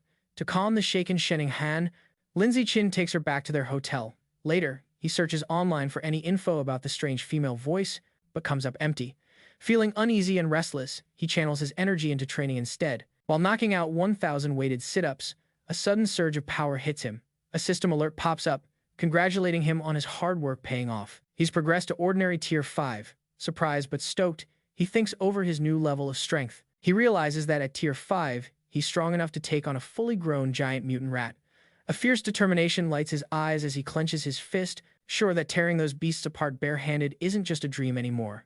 Ready to push his limits, he heads to the empty beach at night. The boost to his stats is massive. His 100-meter dash time has dropped to just 3.64 seconds, and his vertical leap has shot up to an amazing 6.98 meters. To test his strength, he spots a nearby car and finds he can now lift the 1,600-kilogram vehicle with one hand easily. With this new progress, life takes an exciting turn. The vacation wraps up, and he and Shinning Han start high school at Shanghai High. On their first day, they get to class early for their duties. 2 new female classmates immediately spot him, whispering excitedly about how handsome he is and how lucky they are to share duty with him. Though he's surprised they know him, something else even more unexpected happens. Just doing class duty triggers a new system quest. The quest requires completing 100 cooperative tasks to unlock a new biological attribute, social animal. As he cleans the classroom with Shinning Han, he wonders what this new attribute could do. Since the school year is just beginning, he decides to visit the Mammoth supermarket after class. Now that he's unlocked the Ghost Shadow Squid Codex, he knows it's time to pick a new target for his skill. While browsing the pricey exotic meats section, his gaze settles on something fresh. Inside a refrigerated display lies a packaged savage giant eagle's head, tagged at 1,998 yuan per jin. A sly grin stretches across his face as he grabs the package, making up his mind. This one's going to be his next challenge. The savage giant eagle ranks higher than the Ghost Shadow Squid on the Aberrant Beasts scale. It boasts vision 30 times sharper than a normal person's, making it a top-tier hunter that can zero in on even the fastest prey with pinpoint accuracy. Back in his room, Lin Zichin inspects the eagle meat carefully. He decides that unlocking its guidebook is totally worth the effort, since that vision boost would be a massive edge in battle. Plus, the price of 1,998 yuan per jin makes it one of the more budget-friendly choices. He places his hand on the meat, and a blue glow wraps around him as his system confirms he's absorbed a trace of the savage giant eagle's life essence, unlocking 1% of its guidebook. After crunching the numbers, he figures out that since just 1 jin of meat equals 1% progress, he'll need to shell out over 200,000 yuan to unlock the whole guidebook. He knows that prize money in high school tournaments is way better than back in middle school. Fired up, he decides to push harder in competitions, to earn enough to fully unlock the savage giant eagle's codex before his sophomore year starts. As summer vacation wraps up, Lin Zichin's high school journey at Shanghai High kicks off. On the first day, the teachers take a moment to introduce themselves: the martial arts and homeroom teacher, the mechanical mods instructor, the gene fusion teacher, and the wilderness survival guide. Once they're done, the students take turns introducing themselves. A few students step forward first. A girl with long purple hair, Chu Yu Tong, shares that her strength lies in the arts. Then comes an energetic pink-haired girl, Zhang Yia, who reveals her love for anime, cosplay, and sports. Next, a boy named Peng Hua Guang says he's into video games when he's home. Now is Shinning Han's turn. Feeling the spotlight makes her super nervous. Blushing red, she manages to say her name is Shinning Han, mentions she likes drawing, and politely asks everyone for their support, moving forward. Finally, it's Lin Zichin's turn. His intro is short and sweet. He just stands up, says his name, and asks for everyone's encouragement. After the intros, time moves fast. A new girl with brown hair walks up to Shanghai Han, who looks caught off guard. The girl asks Shanghai Han what score she got on the entrance exam. Shanghai Han nervously says she scored 709 points and returns the question to the newcomer, Chu Rui. Chu seems impressed, noting that Shanghai Han's score is more than 10 points higher than her own 698. Chu Rui then brings up the physical fitness test, admitting she only managed 95 out of 100. That question totally throws Shanghai Han off. She stammers out that her score wasn't great, secretly freaking out because her 79 was so low she nearly didn't make the elite class and feels way too embarrassed to say it aloud. Not catching the hint, the persistent Chu Rui keeps guessing if Shanghai Han got 94 or 93. Shanghai, staring at the floor in shame, quietly admits it was even lower. Chu Rui continues guessing scores in the low 90s, making Shanghai even more flustered. Suddenly, a hand slams down on the desk between them, startling Chu Rui. It's Lin Zichin. He smoothly leans in and asks the flustered girl if he can add her on WeChat. Surprised and thrilled that a handsome boy is giving her attention, she eagerly agrees. From her seat, Shenxing breathes a sigh of relief, grateful that Lin Zichin saved her from the awkward conversation. Lin Zichin then turns to another male classmate, Hey you, and also asks to exchange contact information. After adding them, he creates a 4-person group chat. A system notification immediately confirms he has successfully created a group, completing another cooperative task. His progress for the social animal achievement is now at 2 out of 1,000. He reflects that this quest is surprisingly easy. After creating the group chat, the 4 new friends start to get to know each other. He reveals he is from the neighboring Yuan City and comes from a prestigious martial arts family that runs a dojo. He even proudly mentions placing 8th in the Nanyuan City Youth Martial Arts Competition. Chu Rui shares that her family owns a chain of clothing stores, making her wealthy. After Lin Zichin and Shanghai Han also share their backgrounds, the 4 quickly become a close-knit group. Just as they are getting comfortable, Hugh asks the others to guess who the strongest student in their class is. Chu Rui immediately points to Lin Zichin, guessing it must be him since he was the top scorer on the entrance exam for their entire district. This shocks he, who had no idea his new friend was so accomplished. However, Lin Zichin humbly suggests that being the top scorer doesn't necessarily make someone the strongest. He reveals a surprising fact. The principal had spent a lot of money to recruit 2 exceptionally powerful students from Yuan City for their class. He then points out the 2 students. The first is a boy with blonde hair, Wang Shuoyer, the 3rd-ranked student in Nanyuan City, who can run the 100-meter dash in 7.98 seconds. The second is a large muscular boy, Lu Gang, who has immense natural strength and can easily lift a 300-kilogram barbell with one hand. Shanghai Han and Shui are both visibly impressed and intimidated. Lin Zichin, on the other hand, remains completely calm. Internally, he scoffs at their achievements, knowing he had surpassed those numbers back in elementary school. Soon, the bell rings again, and the next class is for distributing textbooks. There are 4 main subjects for the semester: martial arts, gene fusion, mechanical modification, and wilderness survival. Since Lin Zichin had already self-studied all the material, he decides to use the free time to find a secluded spot to train. As he trains, his thoughts turn to the larger threats. He remembers the dangerous rat god cult is still active. The police have only captured some lower-level heretics, but the powerful Rat King, their leader, remains at large. This grim reality fuels his determination. He clenches his fist, determined to boost his power as fast as he can and hit at least Tier 6, a rank he's sure is strong enough to take on even the Rat King. Their first hands-on class is wilderness survival. The teacher, Zi Chungbei, leads the students into a forested area and asks who knows how to start a fire by drilling wood. Hugh murmurs, it's a pointless skill, or so everyone thought until both Wang Shou and Lu Gang stepped up and, to everyone's surprise, successfully started fires using the old-school method. The teacher was impressed and asked where they picked up the trick. Lu Gang said he learned it at summer camp, while Wang Shuoyer claimed he taught himself by watching videos online. Once they were done, Lin Zichin effortlessly taught the same technique to his small group, who quickly got the hang of it. Later, during martial arts class, the instructor Yao Yuanfang announced he would be teaching a special breathing and cultivation technique. Once again, Wang Shu and Lu Gang loudly proclaimed that they had already mastered it, showing off in front of the class. Even though their demonstration was a bit rough, they pulled it off. Lin Zichin, who already knew the skills, chose to keep a low profile.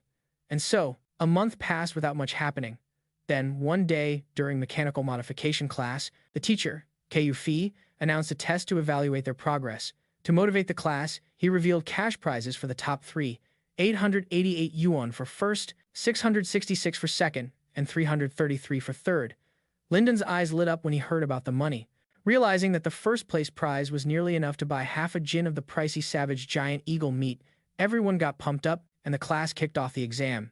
Coincidentally, the gene fusion teacher, Lu Duran, had the same idea and announced a surprise test with the identical prize structure. After tackling the two tough exams, the students were wiped out. Hayu plopped onto his desk, groaning in exhaustion. The others complained about how brutal the questions were. One girl lamented that she had aimed for a 90 but would be lucky to just pass with a 60. While everyone else griped, Wang Shuji and Lu Gong started casually bragging. Lu Gong asked Wang Shu how he did. Wang Shuji confidently said he expected about a 95 because he only struggled with the last part of the final question. Lu Gong casually agreed, saying he felt the same and predicted a 95 as well. Hearing their cocky exchange, Hugh shot them a glare, clenching his fists in anger as he thought about how badly he wanted to punch them. The teacher announced the mechanical augmentation test results. He read out the scores, mentioning that Guanling scored 52, while Shanghai passed with 61. Shanghai excitedly told Lin Zichin that she passed, and he congratulated her on her hard work. The teacher went on. Hugh scored a solid 88 points. His friends praised him, and he modestly said it was just luck, promising to treat them to a meal with his third-place prize of 333 yuan. Then, the teacher confirmed that Lu Gang and Wang Shuai both scored 95, just like they predicted, complimenting them for being only one question away from perfection. Wang Shuai confidently claimed that with 10 more minutes, he could have solved that last problem, and Lu Gang agreed. Listening to them brag, Hugh felt frustrated, but comforted himself with the fact that third place was still his. However, the teacher then dropped a bombshell. Despite the test's difficulty, one student had nailed a perfect score. Lin Zichin with a full 100 points. Wang Shuai and Lu Gang were stunned, shouting, "This can't be real." The whole class burst into cheers. Even a defeated Hugh joined in, acknowledging that Lin Zichin was on a whole different level. Shining Han and Chu Rui celebrated his win as the pride of Shanghai. Lin Zichin ignores the compliments, keeping his eyes locked on the prize. He raises his hand and asks Teacher Kai when the 888 yuan prize for first place will be handed out. The teacher promises it'll come later, quietly thinking Lin Zichin's laser focus on the money is a bit odd. An hour passes, and the results for the gene fusion exam are finally announced. Teacher Kai Yuan reads off the scores. This time, the Nanuan duo didn't do as well. Lu Gang scored 81, and Wang Shuai got 83. Still solid scores, but they're clearly bummed. Meanwhile, Shining Han nails an impressive 78, landing her in the top 5, and she celebrates with Chu Rui. To his classmates' shock, Lin Zichin pulls off yet another perfect score, breezing to another win like it's no big deal. This crushing second victory deals a major hit to Ha Yu, Wang Shuai, and Lu Gang's confidence, leaving them deflated. They just can't accept their loss, so Wang Shuai and Lu Gang start questioning how anyone could ace such a tough test, openly accusing Lin Zichin of having prior knowledge. Teacher Kai Yuan Fei quickly shuts that down, firmly declaring it impossible. He explains he personally crafted every question and the answers aren't online anywhere, so cheating is out of the question. The two are left speechless, but their classmates aren't so forgiving.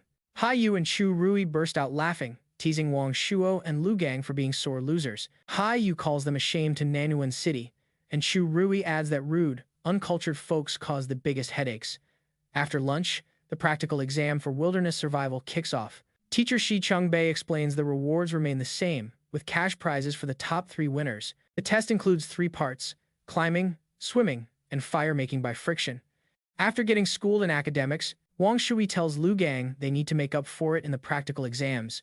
Lu Gang agrees, and they both glare at Lin Zichin, determined to crush him and wipe away their embarrassment. The exam starts with climbing, where speed decides the winner. As expected, Lin Zichin's superior physical skills let him dominate easily. He scales the rock wall at lightning speed, leaving the Nanuan duo in the dust and claiming first place. The tree climbing event ends the same way. Lin Zichin takes first again, while a frustrated Wang Shuji grumbles. He couldn't even catch a glimpse of his shadow. While Lin Zichin shines, he keeps an eye on Shenqing Han. As he predicted, she struggles with the climbing, ending up last. But he's not worried, knowing her true strength lies in the water and confident she'll bounce back during the swimming part. Next up is fire starting. With his sights on that prize money, Lin Zichin dives in with sharp focus and speed, successfully sparking a fire in just 58 seconds. Wang Shu and Lu Gang watch, completely stunned, unable to comprehend how he's so fast at everything. their minds blown by his lightning-fast hands. The final part of the wilderness survival test is swimming. This time, it's Shen Han's moment to shine. Using her natural water skills, she swims at incredible speed, crushing the Nanyuan duo once again and delivering another heavy knock to their battered confidence. Wang Shuoyer is left speechless, baffled at how Shen Han could suddenly show such explosive power in the water. Convinced he must be imagining things, Wang Shuoyer and Lu Gang sat in stunned silence long after the exam ended, but their quiet mood didn't last past lunch. That afternoon kicked off the final martial arts test. Their teacher, Yao Yuanfan, announced a sparring contest to assess their progress, with prizes for the top 3, sparking excitement among the students. For Wang Shuoyer and Lu Gang, a flicker of hope was reignited. Motivated and determined, they vowed to reclaim their honor. After all, this was martial arts class. It was all about strength and fighting skills. They figured if Lin Zichin was weak in martial arts, then his other grades didn't matter. Before sparring started, the teacher had everyone warm up with a physical fitness test, checking their 100-meter sprint, one-handed barbell lift, and vertical jump. Lin Zichin, holding back a bit to avoid showing off, still blew everyone away. He ran the 100 meters in 7.78 seconds and lifted a 330-kilogram barbell with one hand. His vertical jump hit 2.18 meters, and he easily topped all 3 events, just barely outpacing the Nanyuan pair. Wang Shuoyer and Lu Gang were left completely shocked again. Wang Shuoyer couldn't wrap his head around how Lin Zichin was so fast, while Lu Gang was dumbfounded at how someone not built like a bodybuilder could be that strong. Trying to boost their morale, Wang Shuoyer reminded Lu Gang that failing the physical test didn't guarantee a loss in sparring. Fighting also demanded skill. They convinced themselves that their better technique gave them a fighting chance. After the test, everyone moved to the dueling ring for the sparring matches. Ready to secure his survival of the fittest goal, Lin Zichin stepped up first. But after his overwhelming display, no one was brave enough to challenge him. Even Wang Shuoyer and Lu Gang hung back to watch. Seeing the deadlock, the teacher stepped in. He called a student named Louis forward and ordered him to fight Lin Zichin. The two squared off, but the match ended almost before it started. To save time, Lin Zichin finished it instantly with a single crushing punch that sent Lu flying. Then he effortlessly blitzed through the rest of the class, defeating every opponent with ruthless precision. Watching this, Wang Shuoyer and Lu Gang were utterly defeated. Wang Shuoyer realized with horror that Lin Zichin was way stronger than they thought and probably hadn't even shown his full strength in the physical test. He wondered how anyone could stand a chance against such a beast. Just when their morale hit rock bottom, Hugh suddenly jumped into the ring, shouting out Lu Gang's name. Pointing at Lu Gang, he declared he was warmed up and at his prime, challenging him to a match. Eager to release his frustration, Lu Gang quickly accepted. He figured that even if he had no hope against Lin Zichin, he could definitely take down Hugh and vowed to flatten him within 30 seconds. With a battle cry, Hugh lunged forward and the two exchanged rapid blows. But the fight was decided by the obvious gap in their power. Lu Gang effortlessly caught Hugh's kick, used his superior strength to swing him around, and then hurled him out of the ring. Hugh crashed hard, defeated and vomiting. Standing victorious, Lu Gang looked down at his beaten classmate and offered a backhanded compliment, acknowledging Hyu's physical skills were the best in their class but smugly declaring himself still the stronger fighter. After his win, Lu Gang turns around to see Lin Zichin walking up. Lin Zichin coolly throws down a challenge to spar. Inside, Lu Gang thinks this is a golden chance to level up his achievement quest. Fresh off his victory and pumped with confidence, Lu Gang grins and accepts, boldly stating he's not scared. He immediately launches a powerful punch straight at Lin Zichin, but the skill gap is clear. Lin Zichin moves with lightning speed, easily dodging the strike and leaving afterimages behind. Before Lu Gang can even process it, Lin Zichin counters with a swift kick. The force of the hit lands hard on Lu Gang's back, sending him flying out of the ring, knocked out in a single hit. With both Nanyuan duo members completely taken down, the rest of the students start teasing the last one standing. They yell at Wang Shuoji, asking if he's going to get revenge for his fallen teammate, telling him the pride of Nanyuan now depends totally on him. They mock him, daring him not to back down. Irritated, Wang Shuoji snaps back at the crowd to be quiet, saying he was already planning to fight. He storms into the ring to face Lin Zichin. Standing in front of his overwhelmingly strong opponent, he steels his nerves, telling himself whatever's meant to happen will happen, but he has to figure out how to win. Fired up, Wang Shuoji shouts he's going all out and charges Lin Zichin with a furious attack. Still, his effort is weak. Lin Zichin casually blocks the punch with one hand and counters with a single crushing blow that sends Wang Shuoji flipping through the air. He crashes hard onto the gym floor, knocked out and frothing at the mouth, defeated as easily as the others. With the Nanyuan duo out of the way, Lin Zichin moves on to methodically defeat the rest of the boys in class one by one, all with the same effortless skill. After wiping out all the male students, he checks his system. He notes that based on the survival of the fittest achievement rules, beating the same person multiple times only counts once. That means his only remaining challengers are the girls in class. He wonders if any of them will be willing to spar. To his total surprise, the girls are more than ready. A crowd of female classmates gathers, cheeks flushed and making heart shapes with their hands, all eager for a chance to fight him. The first to step up is Chu Yutong, who raises her hand excitedly and challenges him. She jumps into the ring, attacking with quick speed and agility. But Lin Zichin is at another level. He easily dodges her moves, and she comments on his unbelievable speed as she lands gracefully. Disappointed she almost caught him but didn't. Unexpectedly, after Chu Yutong's loss, the other girls also volunteer to fight him one by one. Of course, Lin Zichin holds back quite a bit when sparring the girls. His goal isn't to hurt them, just to win the official matches and finish his achievement as fast as possible. Before long, Lin Zichin wraps up sparring with all the girls in class. Even though he's beaten every student, he's still nowhere near completing his achievement. He feels a little down but quickly perks up when his teacher, Yao Yuanfang, suddenly shares some great news. The teacher praises the class and tells them that, as elite students, they've got to learn how to challenge those above them.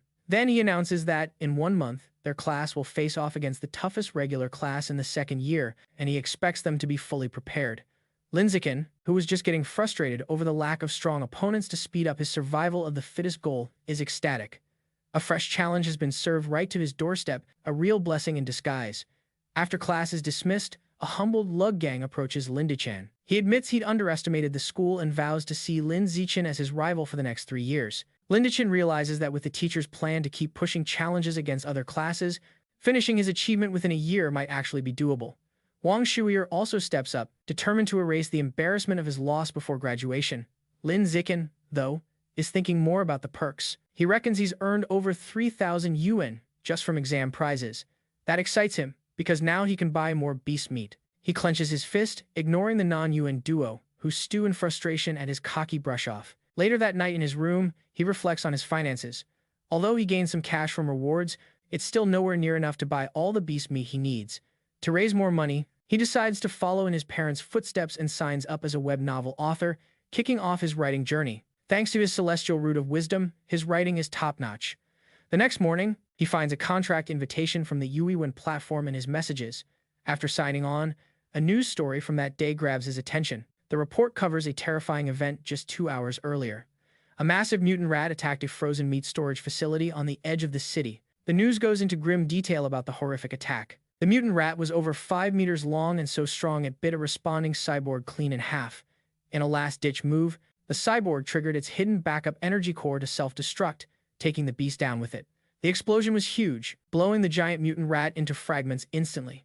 Reading the article, Lin Zichin feels a chill. He stares at a picture of the monstrous rat, his dread growing as he wonders how many more of these huge mutant rats lurk in Shanghai. He also wonders where such enormous creatures could possibly be hiding. The day arrives for the sparring match against the strongest regular second-year class, and the students gather at the Shanghai High Gymnasium. Before the fight, teacher Yao Yuanfeng holds a strategy session with his top fighters. He warns them that while their best fighters are strong, the other class is stronger overall and will likely use defensive tactics to wear them down. He orders them to finish their matches as fast as possible. As the meeting wraps up, Lin Zichin bolts toward the ring, eager to take down as many fresh opponents as he can to complete his survival of the fittest achievement. He steps up first without hesitation. His opponent, a tall blonde girl from the second-year class, enters the ring. Spotting her challenger, she immediately voices her concerns to her teacher, complaining that the elite class has sent out their toughest fighter right away.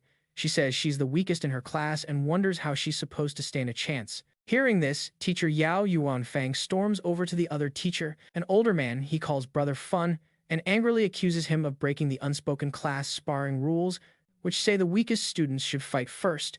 He demands to know why the other teacher sent his strongest student for the opening match. To settle things, teacher Yao orders Lin Zichin off the stage, telling him to wait his turn and to let the weaker students go first. Reluctantly, Lin Zichin steps down. Then the teacher points to Zhang Yijia and tells her to start, but she's caught off guard and protests that she isn't ready yet. Seizing the moment, Shening Han steps up. She volunteers to fight, telling teacher Yao she's the weakest and should go first. Nervously, Shening Han enters the ring to face the tall blonde girl, visibly intimidated. From the sidelines, her classmates, including Chu Rui and Hai Yu, cheer loudly, shouting encouragement for their friend Han Han. But the pressure only makes her even more nervous. The match kicks off, and the blonde girl immediately launches a strong punch, which Shanghai Han manages to block. Though clearly outmatched, Shanghai Han is determined. She knows she won't win but decides to hold out as long as possible, using a purely defensive tactic to tire her opponent out. The strategy surprisingly works. 3 minutes later, the blonde girl is breathing hard. Impressed by Shanghai Han's stamina, she realizes if the fight drags on, she'll run out of energy and decides to end it quickly. She charges with a final, powerful punch. The hit connects, knocking Shanghai Han to the ground, defeated. As she stands, Shanghai Han looks embarrassed. Teacher Yao praises her effort, giving her a thumbs up, telling her she did great and that her defensive game plan was really smart. Lin Zichin also comforts her with a gentle head pat. He says she did well, lasting over 3 minutes against a senior who's had an extra year of training and that she's made major progress. Feeling reassured, Shanghai Han smiles happily at him. After Shanghai Han's loss, another brown-haired female from the elite class steps into the ring. Seeing her senior opponent's stamina fading from the previous fight, she spots an opening and rushes to strike, throwing a powerful kick, but the more experienced senior dodges easily and counters with a quick punch to the face. The brown-haired girl quickly gets overwhelmed and pinned down, crying out in pain and forced to give up. Towering over the defeated girl, the senior teases her for rushing in recklessly, acting like the regular class was beneath her. She continues taunting, saying that while the girl might lack natural talent, she's trained a whole year longer. She tells her to return and fight again after another year of training. Just then, Chu Rui steps forward, full of determination, declaring she'll avenge Shanghai Han and take down the senior. Chu Rui shows she's a serious fighter. She swiftly defeats the senior with a single powerful punch. From the sidelines, Shanghai Han cheers with excitement, praising just how awesome Chu Rui was. Lin Zichin tells Shanghai Han she was incredible too, explaining that Chu Rui's win was easy only because Shanghai Han had already worn down the senior's stamina. Shanghai Han beams happily. 2 hours later, the sparring session goes on, and the elite class has evened the score. Teacher Yao Yuan Fun strolls over to the second-year teacher, Brother Fun, and teases him, pointing out that his class is down to just 4 fighters, confident his team will win the bet. Then he cautions his students not to get cocky. He announces that their true strength lies with their 4 top fighters, Lin Zichin, Wang Shu, Liu Gang, and Hai Yu. The real battle is heating up. After his teacher's bold claim, Hai Yu is ordered to step into the ring next. He cracks his knuckles, eyes blazing with determination, and strikes a dramatic, ground-pounding pose. He assumes a fighting stance and theatrically asks his senior opponent if he's ready to face fists that are practically ravenous for a fight. The senior, a brown-haired boy, smirks and tells Hai Yu to chill with the childish theatrics. Annoyed, Hai Yu launches a quick kick that sends the senior crashing to the mat, defeated. Standing tall over his down opponent, Hai Yu mocks him, wondering where he got the nerve to act tough with such weak skills and calls him trash. Just as Hai Yu basks in his win, another tougher senior with purple-tinged hair stomps into the ring. He glares at Hai Yu, calling him arrogant for the trash talk. Without hesitation, the senior lunges with a fierce punch, vowing to school his junior opponent in real intensity. To the senior's surprise, Hai Yu dodges with lightning speed, barely moving a muscle. Hai Yu counters with a powerful kick, sending the senior flying out of the ring, knocked out cold. Seeing this epic win, Chu Rui and Shanghai Han cheer, shouting all sorts of encouragement for Hai Yu. Fired up by his streak, Hai Yu goes on an unstoppable winning spree, beating several fighters, one after another in rapid succession. After taking down 5 in a row, Hai Yu stands panting, visibly drained. But he puts on a tough front and defiantly calls for the next challenger, boasting that he can take on 10 more. Still, it's clear his energy is fading fast. His amazing run ends when he loses to his 6th opponent. With Hai Yu knocked out, things look bleak for the elite class. They're down to just 3 fighters. Meanwhile, the second-year class still has 13 fighters left even with Hai Yu defeated. Next up is Wang Shu. He unleashes his full power, tearing through 10 opponents in a whirlwind of fierce kicks and punches. But this marathon of fights wears him down. In his 11th match, Wang Shu finally runs out of steam and is defeated. After him comes Liu Gang, who quickly takes out 2 more of the opposing team's top fighters in under 10 minutes, leaving their side with only 1 fighter left. Teacher Yao Yanfang smirks and suggests Brother Fun, the second-year teacher, should just throw in the towel. But Brother Fun stays cool. He smirks back and calls forward his last student, Wang Jinhe, telling him it's his time to shine. A new contender steps into the spotlight. A huge, overweight student towers over Liu Gang. Despite his opponent's intimidating size, Liu Gang isn't fazed. he just sees him as a slightly larger chunk of meat. Charging in with confidence, he swings a hefty punch right at Wang Jinhe's massive belly, sure he'll make an impact. To his surprise, the punch bounces off like it hit a rubber wall. Shocked, he tries again, firing off a quick flurry of punches, but every hit just sinks harmlessly into the thick cushion of fat. Before long, Liu Gang is breathing hard, worn out and realizing all his hits are useless. Meanwhile, his opponent, still unmoved, looks down calmly and asks if Liu Gang's done yet, since now it's his turn. Before Liu Gang can react, Wang Jinhe grips his neck with unbelievable strength. In one smooth move, he throws Liu Gang out of the ring, claiming victory and leaving the elite class with just one fighter left. Shocked by the sheer power, teacher Yao Yuanfeng blurts out he doesn't remember the second year having a student this strong. The rival teacher, Brother Fun, smirks and explains that Wang Jinhe is a transfer student who just arrived this semester.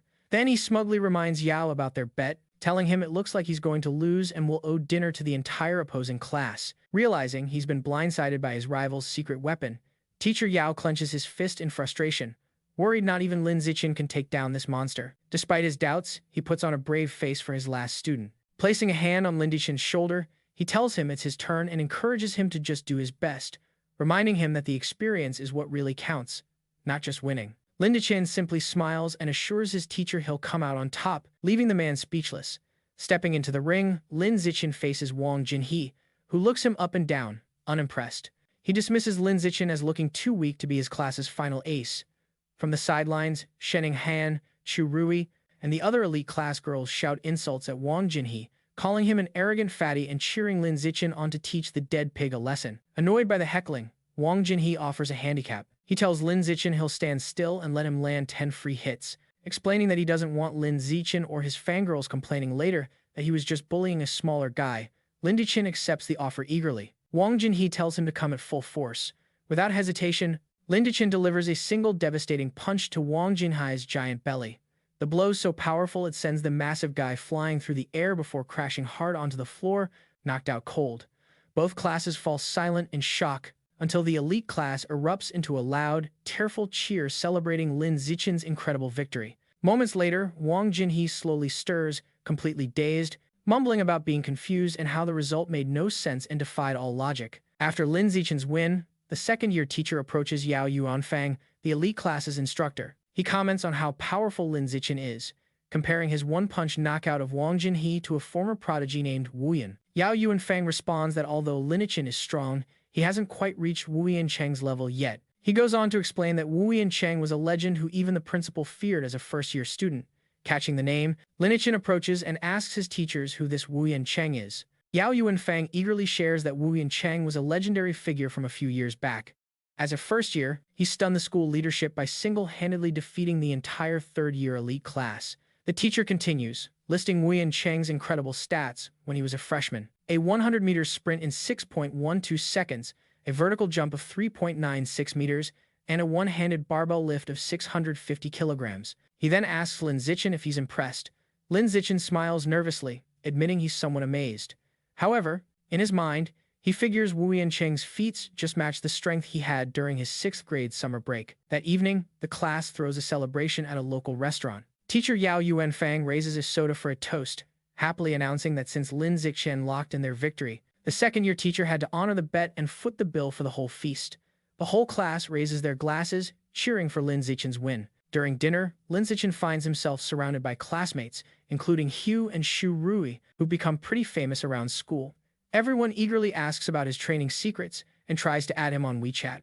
Lin Zichin feels this sudden attention is a bit bizarre. Amid the commotion, he notices Shanghai Han hasn't changed a bit. Worried he might not eat enough, she quietly puts some food on his plate.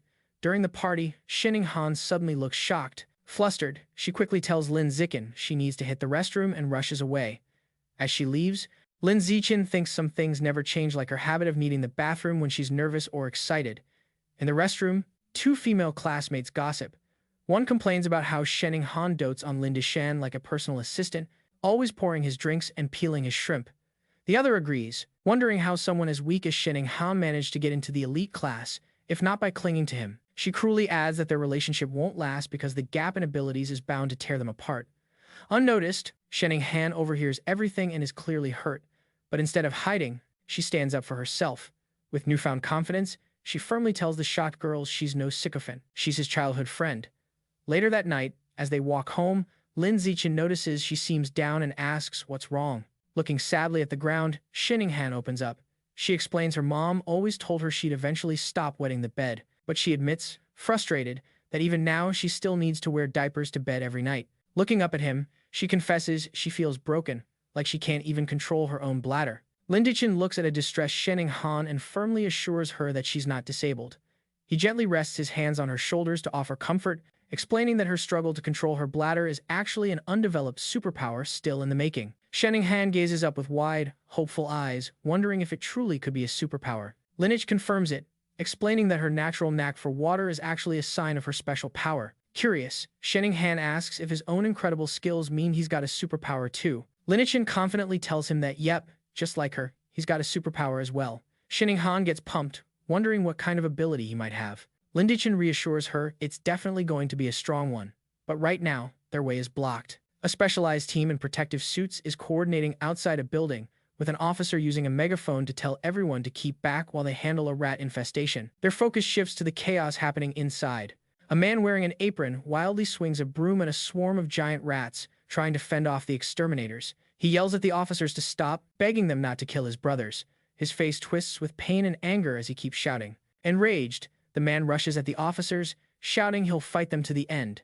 Watching this unfold, Shanghai asks Lin Zichin if the guy's lost it. Lin Zichin agrees, guessing he might be mentally unwell, though he feels sorry for him. He tells her that's just how some folks are and suggests they head home. Later that evening, at Lin Zichin's place, he and his parents watch a disturbing news story together. The anchor reports that a young female teacher disappeared last week and hasn't been found yet. His mom, Jiang Wangxin, grows worried, pointing out, that's the fourth young woman to vanish this month. His dad, Lin Yan, corrects her, saying, actually, it's the fifth. The news continues, showing photos of the missing women. They're all young and attractive. A public warning urges young women to avoid going out alone at night. Concerned, Jiang Wangxin warns her son to never let Shanghai go out solo. Lin Zichin smiles and promises to keep an eye on her. Meanwhile, at a Shanghai City public security office, the man from the market is in custody. A doctor wearing a lab coat talks with a police officer. The officer asks the doctor's opinion, wondering if the guy might be mentally ill. The doctor says he isn't sure, explaining he's tried to communicate, but the man remains completely silent. The officer finds it odd, since the man was screaming nonstop at the market earlier. Suddenly, the officer's eyes widen with a chilling realization. Both the officer and doctor spin around to see the man hunched over, surrounded by a dark, ominous aura. In horror, the man starts transforming, mutating into a monstrous giant aberrant rat. As it grows, the terrified officer screams into his radio, urgently calling for backup and requesting a cyborg team, shouting that the suspect in the interrogation room is turning into a massive aberrant beast. The giant aberrant rat goes on a rampage. A police unit opens fire, but the bullets barely slow the creature down. As they pull back, a female officer reports that headquarters says all cyborgs are tied up on other missions right now. The director grimly notes that backup won't arrive for another 10 minutes, and their ammo won't last that long. Realizing they can't go head-to-head, he orders his team into their vehicle with a new plan: lure the monster out to the suburbs to buy some time. The female officer jumps into the police van, fires up the engine, while another officer steadies himself inside. They speed through the city streets, with the massive rat chasing fiercely, bouncing from rooftop to rooftop. The female officer urges them to pick up the pace, buying more time for the cyborg reinforcements. The van speeds up a mountain road and dives into a tunnel, but the monstrous creature shows no signs of slowing. With a terrifying roar, it closes in, its huge mouth full of razor-sharp teeth wide open. The beast slams hard into the back of the van, making it lose control, flip wildly through the air, and crash. Inside the overturned vehicle, the female officer hangs upside down, injured and defeated. She quietly thinks that in the end, it just couldn't pull it off.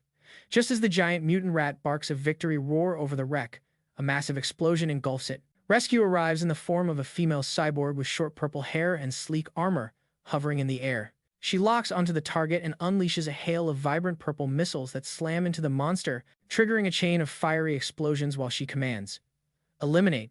After the smoke clears, she lands on the cratered road. Spotting a large tunnel, she deduces the rat escaped by burrowing underground, noting the creatures seem to be evolving in cunning. But seeing torn flesh and blood trails, she figures the beast is badly hurt and likely hasn't gotten far. Confident, she decides there's a solid chance to track it down. Cut to the city skyline at 3 a. Inside his room, Lin Zichin sits at his computer, not training, but writing. Reflecting on his progress as a web novelist, he's kept up daily writing for over half a month, already hitting nearly 200,000 words. More importantly, his paid income has topped $10,000. Thinking about the future potential of his novel, still within the new book phase, he eagerly wonders how much he'll make once it officially launches.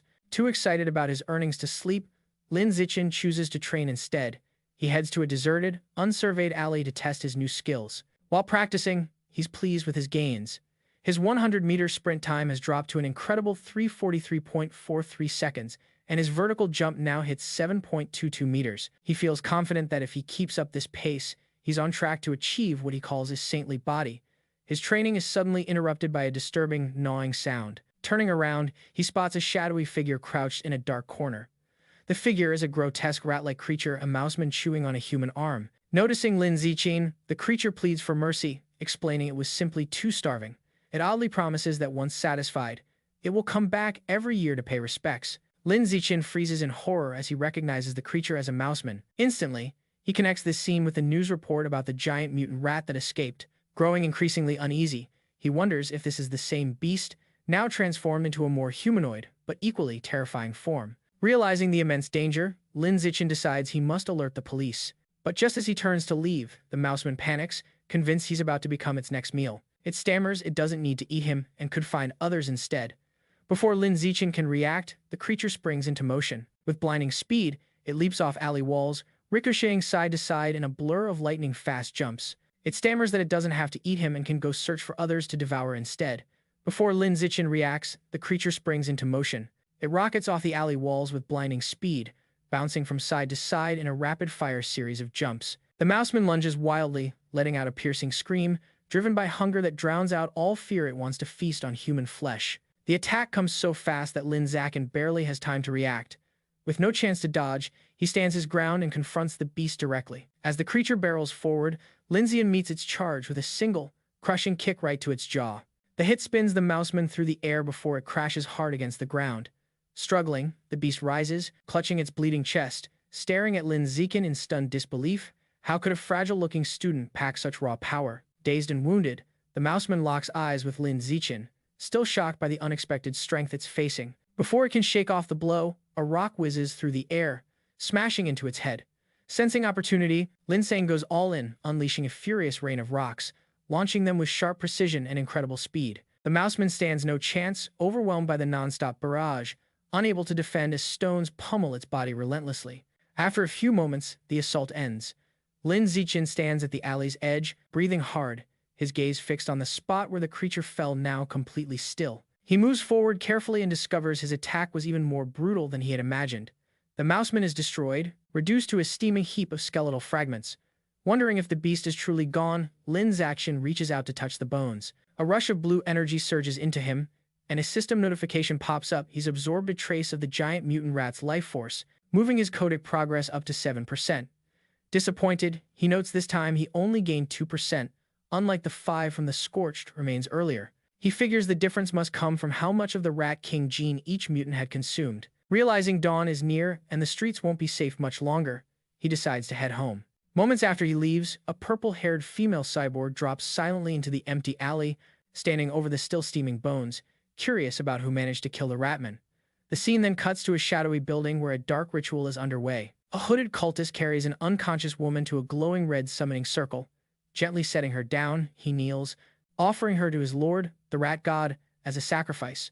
From the shadows, sinister, multi-lensed red eyes stare back. A deep, furious voice questions why only one woman is offered, accusing the cultist of trying to starve it. The voice grumbles that the offering is barely a bite and warns it might make the cultist part of the feast. Terrified, the cultist drops to the ground, begging desperately to explain. Still on the floor, he pleads that young women have grown wary lately, rarely venturing out at night and always traveling in groups, making them almost impossible to capture.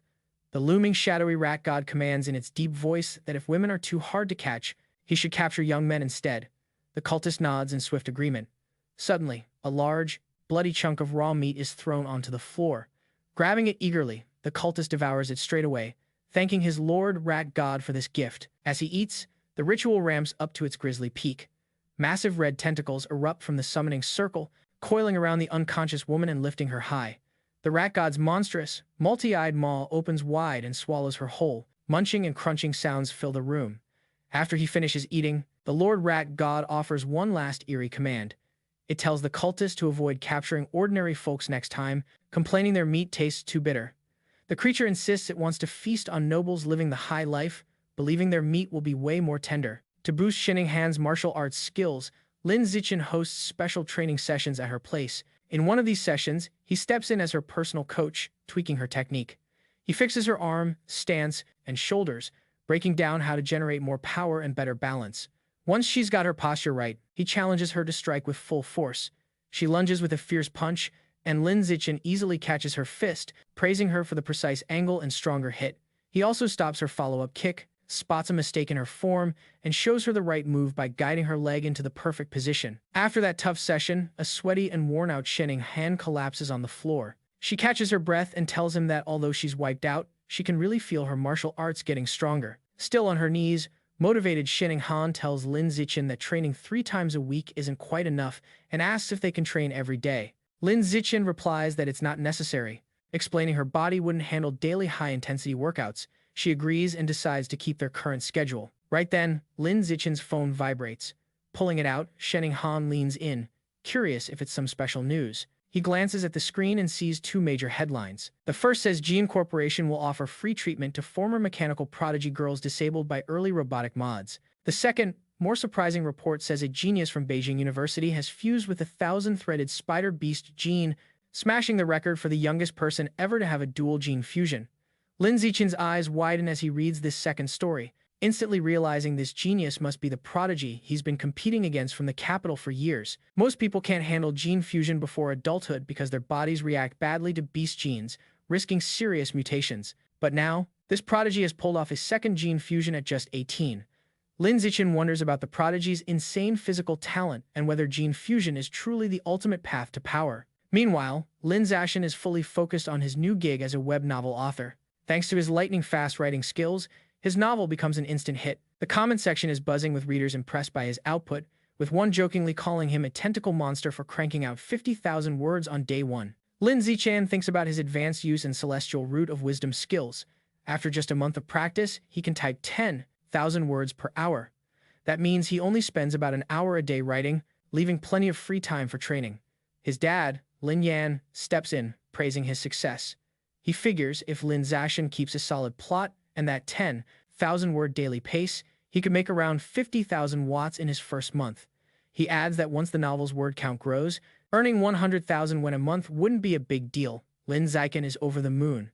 With a monthly income between 50 and 100,000 yen, he no longer has to stress about financing his quest to unlock the exotic beast codex. He sets a clear target, to use his first 2 months' earnings to finally unlock the savage giant eagle codex. The scene shifts to his martial arts class, where the instructor, Yao Yuan Fun, announces a sparring session to evaluate everyone's progress.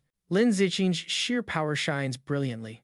He dominates the whole field, effortlessly taking down every challenger with powerful punches and kicks. Not a single opponent manages to land a hit on him.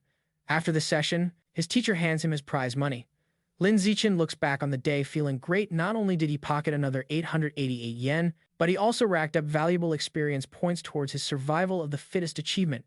While Lin Zichin excelled, Shen Qinghan's results were less impressive. As usual, she came in last.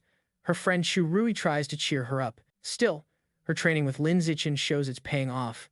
She now has the confidence to fight back. A flashback reveals her previous match against Wen Yuntang, the second-worst student in the class, where she was knocked out in under 3 seconds. This time, Shen Qinghan held her ground for nearly 3 minutes. Even better, she exchanged punches and kicks, landing quite a few hits. Her martial arts teacher, Yao Yuan Fun, was genuinely impressed by her progress. He praised her dedication and encouraged her to keep pushing forward.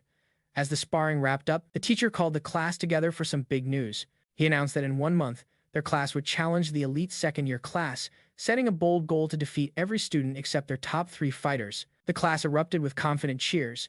Their teacher was thrilled to see their fighting spirit. A month flew by quickly. Lin Zichin's web novel was a massive hit, and he checked his bank balance to see 89,000 yen. With that cash in hand, he rushed to the supermarket to finally buy the beast meat he needed. At the counter, he asked the female cashier if he could get some savage giant eagle meat. The employee told him about a special deal.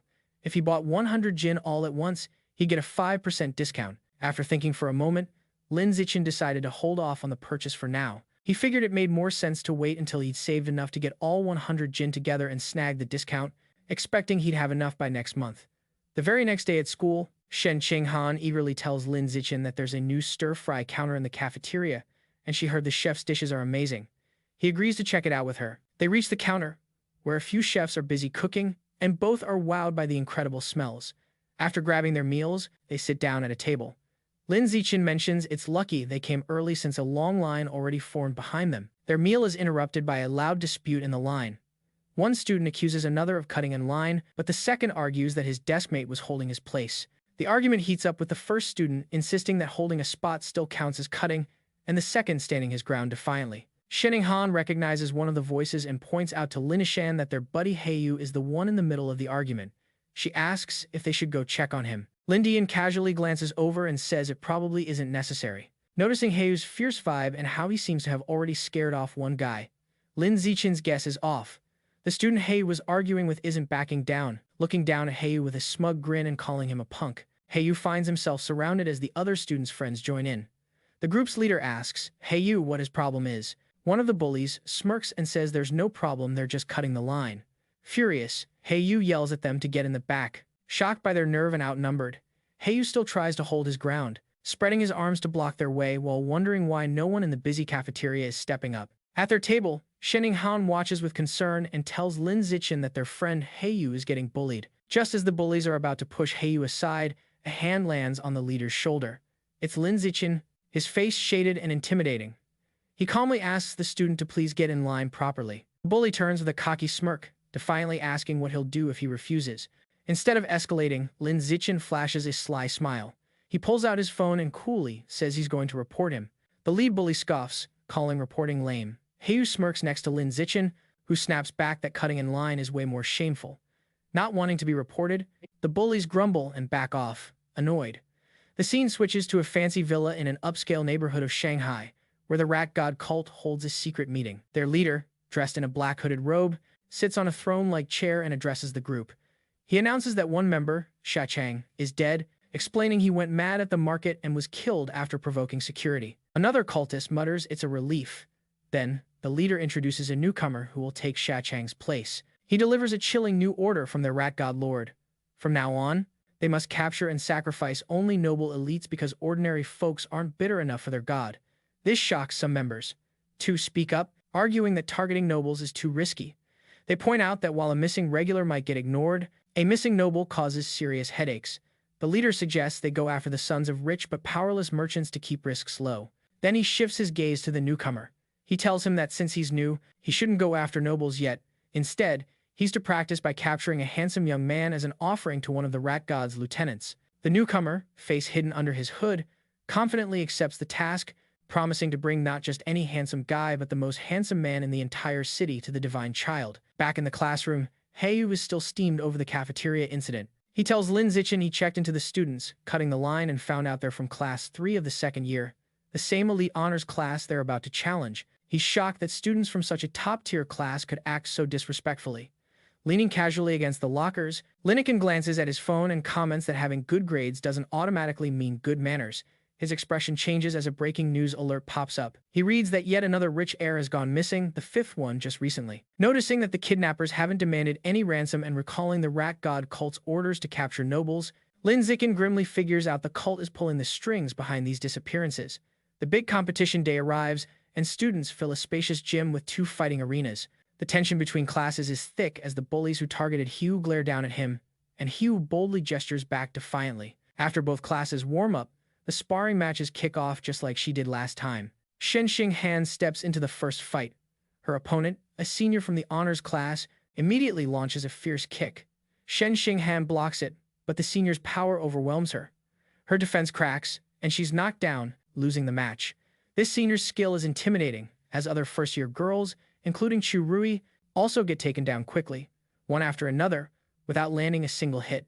The first year's losing streak finally ends when a tough, short-haired, muscular girl delivers a powerful kick to defeat the senior. Still, the victory doesn't last long. The next senior, a girl with striking long red hair, immediately dominates. She's a relentless force, knocking out 9 first-year students in a row in under 10 minutes, including 3 boys. Now the first-year team is down to their last 4 fighters, Lin Zichin, Wang Shu, Lu Gang, and Hu Yu. Things look grim as the second-year honors class has only lost 5 female students, while a whopping 36 students, none of them boys, haven't even stepped into the ring yet. Their teacher, Yao Yuanfeng, clenches his fist, feeling the strength gap is overwhelming. With few options left, Yao Yuanfeng calls on Hu, asking if he can take out the 6 girls still standing on the opposing team. Hu confidently says yes, thinking it'll be a breeze, especially motivated by the chance to fight the more attractive senior girls. True to his word, Hu breezes through all his matches, knocking every one of the 6 girls out of the ring. After the female fighters are out, the second-year class's first male steps into the ring with a menacing stomp. He strikes a threatening pose and taunts Hu, asking if he's ready to meet his end. Hu snaps back, pointing out that his opponent has horrible manners. He recognizes the guy as a cafeteria bully, thinks he's an easy target, and sees it as the perfect moment to get some revenge. But Hu's confidence is a little off before he can react. The bully dashes forward with shocking speed. The senior lands a hard punch right in Hyu's stomach. Hyu falls to his knees, stunned, while the bully mocks him for being weak and urges him to admit defeat. Angry, Hu pushes himself up and throws a punch. His opponent dodges effortlessly and counters with a quick kick that sends Hu flying out of the ring, defeated. Lying there, Hyu painfully realizes his opponent's strength isn't the weakest among the boys and curses himself for dropping his guard. After beating Hu, the senior bully turns to Lindsay, who is waiting by the ring. He taunts Lin Zichin, asking if he still wants to step up and challenges him to a fight. Lin Zichin smoothly jumps into the ring, ready to go. Internally hoping for this moment, his classmates burst into cheers, shouting for their buddy Chen to crush his rival and avenge Hyu's embarrassing defeat. The match kicks off, and the bully Chue lunges at Lin Zichin with a powerful high kick. But Lin Zichin stays cool. He blocks the kick effortlessly with one hand, then catches Chue's leg and slams him headfirst onto the ring floor with brutal force. The impact knocks Chue out cold. Lin Zichin stands over him briefly, then casually kicks his unconscious form out of the ring. The second-year students watch in stunned disbelief. One points out that Chue ranks among the top 5 fighters in their class, yet he went down instantly. They can't wrap their heads around how a junior could be that powerful. Watching nearby, their teacher, Yao Yuanfeng, concludes Lin Zichin must be hiding a huge amount of true power. Lu Gang and Wang Shuo are equally stunned, wondering if he's even human. Lin Zichin turns calmly to the remaining second-year guys and asks who's next. Their faces twist in fear, intimidated by the display. 30 minutes later, the results are in. All 29 remaining second-year students lie defeated on the floor. Standing over the last opponent, Lin Zane reflects on how far he's come toward his survival of the fittest goal. A system notification pops up, telling him he's eliminated 19 out of 1,000 opponents. He stares at the number, disappointed, realizing progress is painfully slow. He thinks back that in every sparring session, he always fights last, and decides this slow grind can't continue. Acknowledging his strength is way beyond high school level, he sees no point in following their rules anymore and resolves to set his own. The following Monday, a shocked shout echoes from the principal's office. Inside, the Shanghai High principal gapes at Lin Zichin in disbelief, asking if he really wants to hold a personal challenge match with rewards on the line. Lin Zichin boldly confirms his wish, declaring he wants to challenge the entire school. In her office, the principal presses a hand to her forehead in disbelief, asking Lin Zichin if he's serious about taking on the entire student body as a freshman. He confirms, inviting her to come to the gym, promising to prove his strength. Later, they arrive at the empty gym. The principal crosses her arms, asking why he brought her here so late. As he removes his school jacket, revealing his muscular frame, he confidently tells her he's here to show his true power. The principal, flustered, mistakenly assumes he intends something else and tries to stop him. But Lin Zichin approaches a heavy barbell and grabs it. To her shock, he lifts the massive 700-kilogram barbell effortlessly with one hand, holding it high. The principal is frozen, stunned by what she's seeing. It suddenly clicks what he meant by showing his power. She realizes his strength already surpasses that of the school's most legendary student, Wu Yancheng, in his freshman year. Fully convinced, the principal gives Lin Zichin a thumbs up. She agrees to his request and promises to organize an event for him to challenge the whole school. With a sheepish grin, he reminds her they need to set up rewards, explaining that without prize money, nobody would be crazy enough to challenge him. So, he lays out his clever plan for the rewards. He proposes 2 kinds of prizes, a participation reward to encourage everyone, and a bigger prize pool that grows with each challenger. Whoever beats him takes the whole pot. If no one manages to defeat him before the time's up, all the cash goes to him. The principal, intrigued, smiles and gives her okay. Lin Zichin makes one last request: keep his real strength under wraps for now. Otherwise, the students might get too intimidated.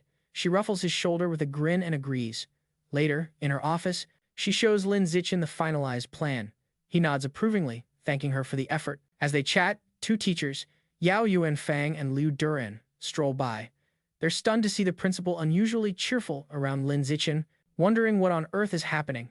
Yao Yuanfang looks confused, thinking to himself how the normally strict and stern principal is smiling so warmly, completely misreading the situation. At 2 p.m., the students gather in the gym, crowding around two big fighting rings where Lin Zichin and the principal stand. The principal grabs the microphone and starts the announcement. She introduces Lin Zichin, talks about his recent wins, and lays out the rules and prizes for his personal challenge against the whole school. The crowd erupts in chaos. The students shout in disbelief and mockery, many saying the principal must have lost it. They're offended by a first year's boldness and question his confidence. One student snaps that just because he beat the strongest second-year class doesn't mean he can take on the third years, while another calls him arrogant. Faced with the hostile crowd, Lin Zichin calmly says that starting tomorrow, he'll be in the gym for 2 hours every afternoon, ready for challengers. Inside, he's happy to see their fury, thinking with so many ready to fight, he might finish his survival of the fittest quest early. Scene shifts to a busy city street at night. A young blonde guy walks alone, sipping a drink. Two attractive women step in front of him, inviting him to a bar. The blonde guy gives them a cold look and bluntly tells them to buzz off. As they leave, they mutter that he's got no charm. The guy watches them go, annoyed, wondering if Shanghai City is always this dull. This blonde newcomer is part of the rat god cult, struggling with his first mission.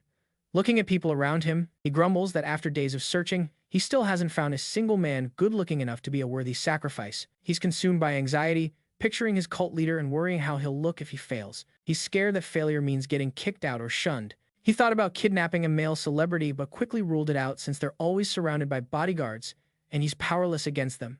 As he walks, the pressure piles up. His deadline is closing in, and desperation sets in. Lost in thought, Lin Zichin, running in a tank top and shorts, suddenly speeds past him. The blonde guy turns, eyes wide in surprise. He's instantly stunned by Lin Zichin's looks, thinking he finally found an insanely handsome man. He's locked onto his target. The blonde cultist watches Lindic dart away, feeling a rush of victorious relief. After searching endlessly, he's landed on the perfect prey without even lifting a finger. A broad, sinister smile spreads across his face as he seals his choice. Lin Zichin is going to be his sacrifice. He starts tailing him, observing as Lin Zichin turns down a deserted industrial alley. Spotting the isolated spot, the cultist's face contorts into a chilling grin with dark, eerie eyes. He knows this is the moment to strike. Without hesitation, he unleashes his power and morphs into a grotesque beast. His body twists into a monstrous creature with a huge mouth packed with razor-sharp teeth. But, just as the transformed cultist is about to pounce, a brick suddenly flies out of nowhere, smashing into its head with a gruesome, bloody thud. The cultist staggers, clutching its head, confused and hurting from the brutal hit. From the shadows, Lin Zichin steps out, holding the brick he just hurled. He casually mutters that finding a rat creature during a run was unexpected, but a lucky chance to boost the unlocked progress in his guidebook. The monster shakes with fear, convinced this human is terrifying and spouting words it can't understand. It can't believe it's bad luck running into him. Before it can react further, the monster collapses dead to the ground. Lin Zichin watches, stunned, struggling to believe that he took down the creature just by tossing a single brick. He wonders how a follower of the rat god cult could be so feeble. Not wanting to waste time, he quickly kneels by the corpse to absorb its life essence before anyone else shows up. A system notification pops up, confirming he absorbed a trace of the giant mutant rat's life essence, and that his guidebook progress jumped to 8%. He looks disappointed, pointing out it only went up by 1%. He figures that this weak dose of essence explains why this rat person was so pathetic. Thinking about his own safety, Lin Zichin decides to skip night runs for a while. He knows not all cult worshippers are this frail. Some of the stronger cult members have bodies transformed to be tough enough to even survive gunshots. The next morning, Lin Zichin is at home when a shocking news report catches his eye on TV. He learns that at 3 o'clock that morning, the city's Public Security Bureau, working alongside a chemical tutor from Shanghai University, wiped out the rat god cult. The report reveals the tutor is a high-tier gene fuser who single-handedly defeated the monstrous rat king. The broadcast shows astonishing footage of the fierce battle where the massive, multi-eyed beast lashes out with a storm of sharp spikes at the winged, red-haired gene fuser. The tutor weathers the brutal attack and ultimately claims victory. The fight lasted just 30 seconds, ending with the gigantic Rat King crumbling as the gene fuser lands, sealing a quick and decisive win. Watching this, Lin Zichin is lost deep in thought, his face grim. He reflects on the overwhelming power he just witnessed, wondering if this is what a truly mighty being looks like, fully aware of its incredible strength. Inside a modern, brightly lit room, two guys decked out in tactical gear chat casually. A blue-haired man, leisurely sipping from his cup, asks his buddy Tian, the guy with spiky orange hair, if he's managed to get in touch with their teacher yet. Tian confirms that their teacher still can't be reached. He adds that the whole crew of powerful fighters who tried to quell the riot at Source Site 36 are nowhere to be found. The blue-haired guy then asks how things are holding up there now. Tian Changgang responds that the situation is pretty calm, explaining if it wasn't, he wouldn't have had the chance to take care of those pesky little guys who slipped away during the initial chaos. The blue-haired man raises an eyebrow, clearly questioning the casual term. He mulls over just how overwhelmingly strong the Rat King is, a monster that left the entire Public Security Bureau completely powerless. Internally, he admits that against a genius-level powerhouse like Tian, the fearsome Rat King was really just a minor nuisance. Switching gears, the blue-haired man claps Tian Changgang on the shoulder in a playful way, suggesting since he's already out there, he might as well swing by their old school and deliver a lecture. Tian pushes back, saying he isn't some celebrity and has real responsibilities waiting. The blue-haired guy persists with a grin, saying that giving some inspirational talk to their adorable junior students counts as work too. Deep in a shadowy cavern beneath the glow of a full moon, it's revealed that the Rat King survived the clash with Wu Tian. The beast explains what it's been up to lately, saying it started by feasting on beggars, then young folks, and now it's humbly kneeling, admitting it's developed a taste for the pampered elite. The Rat King isn't alone.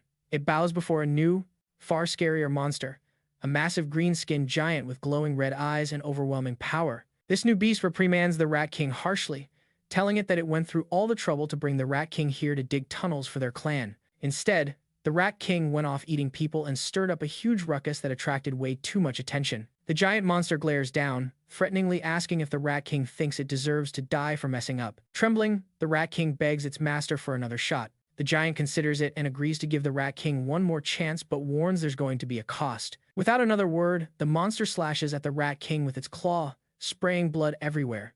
Deep inside the cave, the giant green monster keeps punishing the Rat King. Having ripped out one of its eyes, the monster holds up the bloody eyeball and jokes that although sewer rat eyes smell nasty, they sure do taste delicious. Then it grabs the trembling Rat King, giving it credit for its cunning by hiding and sending a decoy to get taken down by the authorities. Turns out, the creature Wu Yan Changjing fought was nothing but a fake. But the monster delivers a spooky final warning. If the Rat King doesn't dig tunnels as ordered, it's still going to face death. Meanwhile, back at Shanghai High, the day Lin Zichin's personal challenge rolls around. Heading toward the gym, he's the center of wild gossip. Students point and whisper about the cocky first year who dared to take on the entire school, with plenty eager to watch. Lin Zichin, on the other hand, is glued to his phone, staring at a wanted poster for the 9 escaped members of the Rat God cult, noting the 500,000 won bounty for their capture. He sees them as walking treasure, but his practical side kicks in, reminding himself that if he ever crosses paths with one, his first priority is staying safe, not chasing after the reward.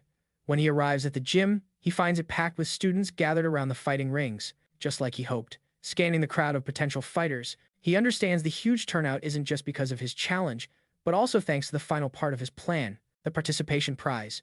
To hype up the crowd, Shen Qinghan stands on the sidelines with a megaphone, announcing that everyone who takes part will get a lottery ticket for a chance to win awesome prizes. The tactic works perfectly, and the boys burst out cheering. They shout about the cool prizes, like the newest game consoles and smartphones.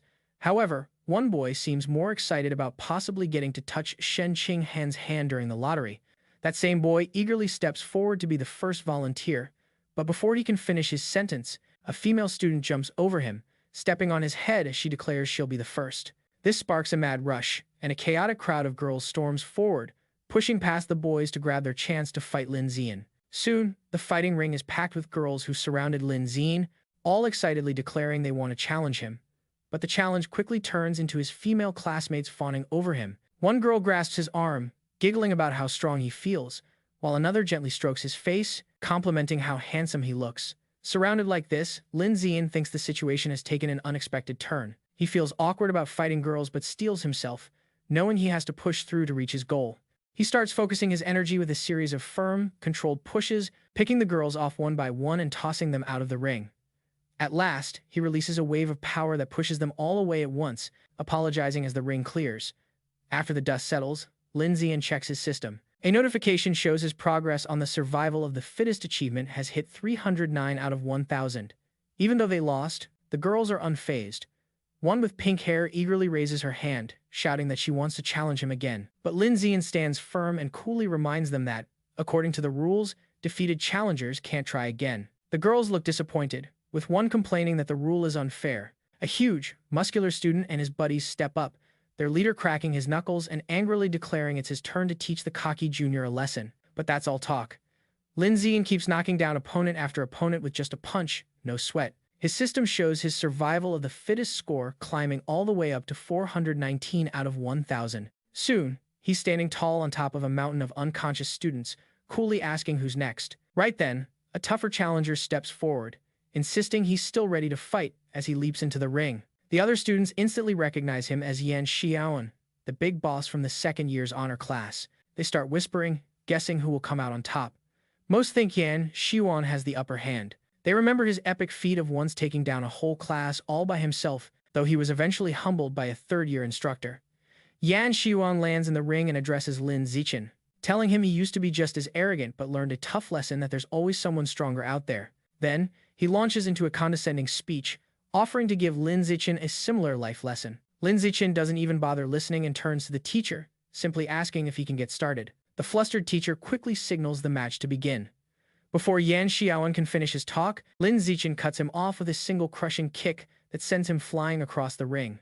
As Yan Xiaoan smashes into the far wall, Lin Zichin casually sticks a finger in his ear and remarks with relief how peaceful it finally is. The students are stunned, silent, then burst out shouting, questioning how their top dog could fall so fast and wondering just how strong Lin Zichin really is. The silence breaks with slow, deliberate clapping from a new challenger, a muscular student with wild red hair pushing through the crowd. Everyone immediately knows him as Chen Wuking, the school's absolute #1, and they erupt with excitement, thinking the real battle is just about to kick off. Lin Zichin watches him approach, thinking this is that classic moment when beating the rookie calls out the veteran.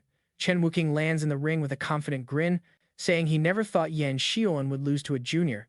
But just as he's about to launch into his own speech, Lin Zichin cuts him off again, turning to the teacher and asking to get started.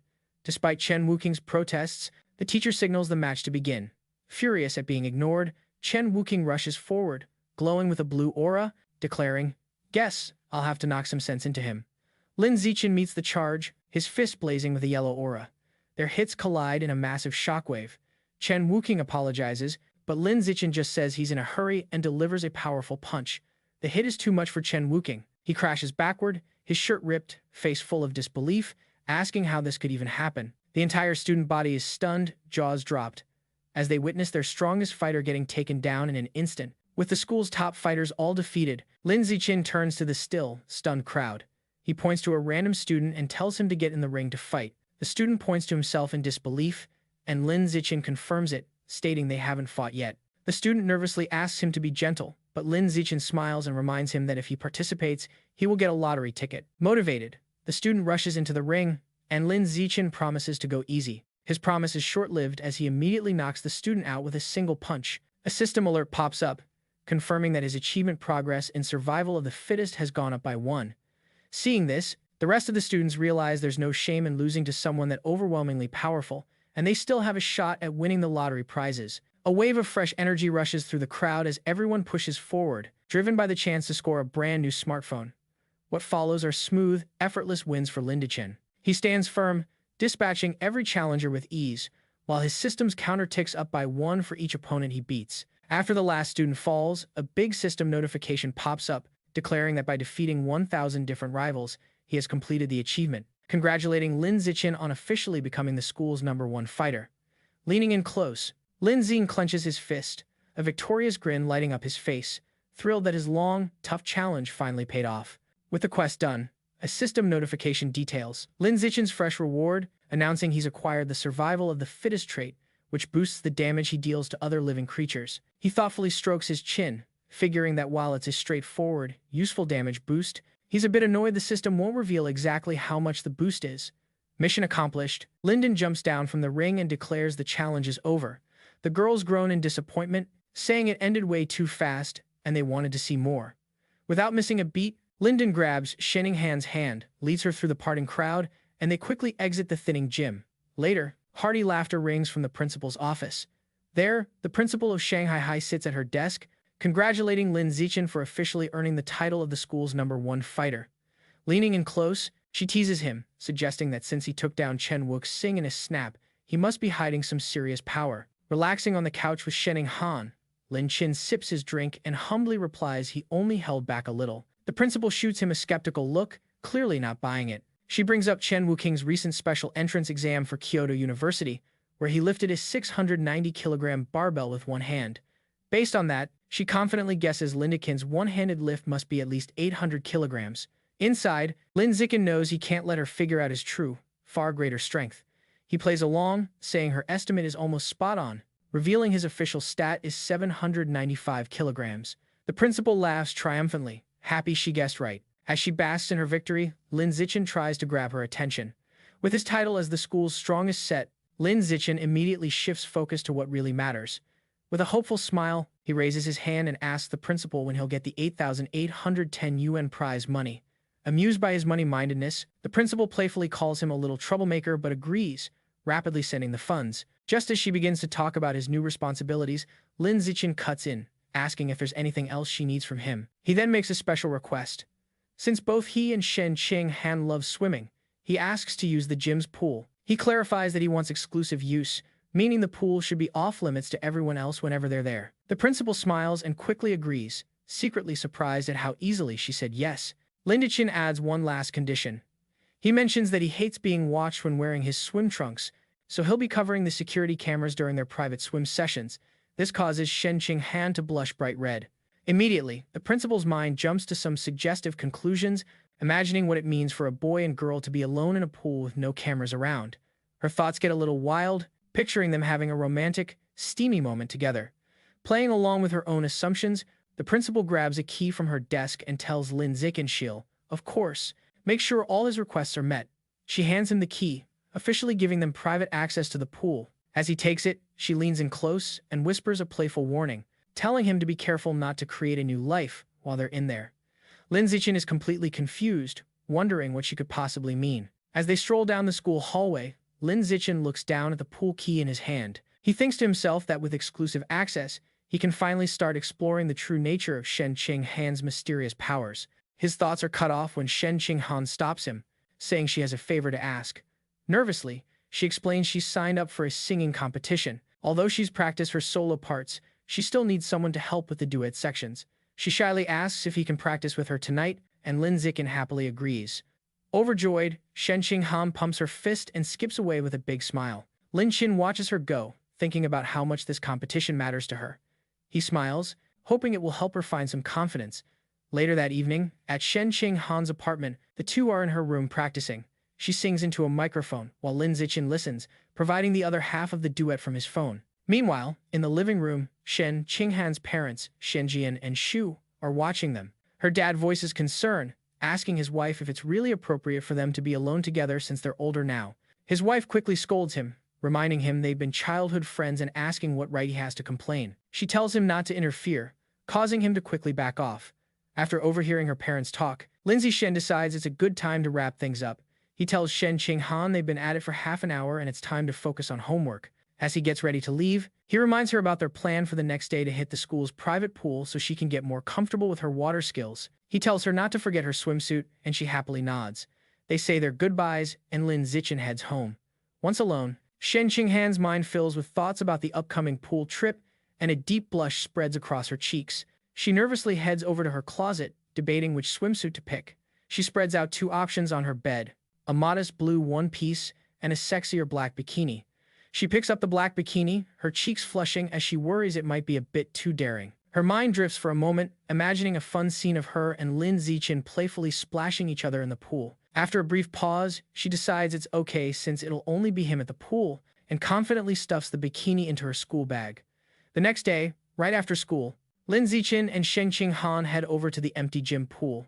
Already changed into his swim trunks, Lin Zichin waits at the poolside, his impressive build on full display. He glances up at a security camera, recalling his promise to the principal and feeling confident he's got this handled. Just then, Shen Han calls out his name. He turns to see her standing in the doorway, dressed in the revealing black bikini. With a bright smile and a hint of blush, she walks towards him, apologizing for making him wait. Lin Zichin stays calm on the outside, just telling her to slow down and be careful. But inside, he's totally flustered, thinking just how adorable she looks. After collecting himself, he says it's time to jump in and start their training, and she happily agrees. They step into the water and start swimming smoothly. Beneath the surface, Lin Zichin grabs Shen Han's hand, and they continue swimming together. Suddenly, her eyes widen in surprise as she senses something unusual. She quickly grabs Lin Zichin's attention, looking alarmed. She hurriedly points to the surface, signaling they need to get up right away. Understanding immediately, Lin Zichin pulls her swiftly toward the air. They break the surface with a splash, and a concerned Lin Zichin holds her close, asking what just happened. With a mix of astonishment and excitement, Shen Han explains that water actually flows straight through her body. To prove it, she holds her hands just beneath the surface, telling him to watch. Just as she said, the water pours right through her palms like they're not even there, splashing back into the pool. At the school pool, Shen Han stares in amazement as water streams right through her hands. Confused, she asks Lin Zichin why it looks like her body's leaking water. He studies her carefully, realizing he's witnessing some hidden superpower. He seriously asks to see her hand to get a closer look. Touching her palm, he notes that besides this strange ability, nothing else seems off. To dig deeper, he suggests they get out of the pool so he can examine the rest of her body. A noticeably blushing and nervous Shen Han shyly agrees. Soon after, she's lying on a lounger near the pool, soaked from Lin Zichin's tests. As he pours water over her, she asks how much longer the checkup will take.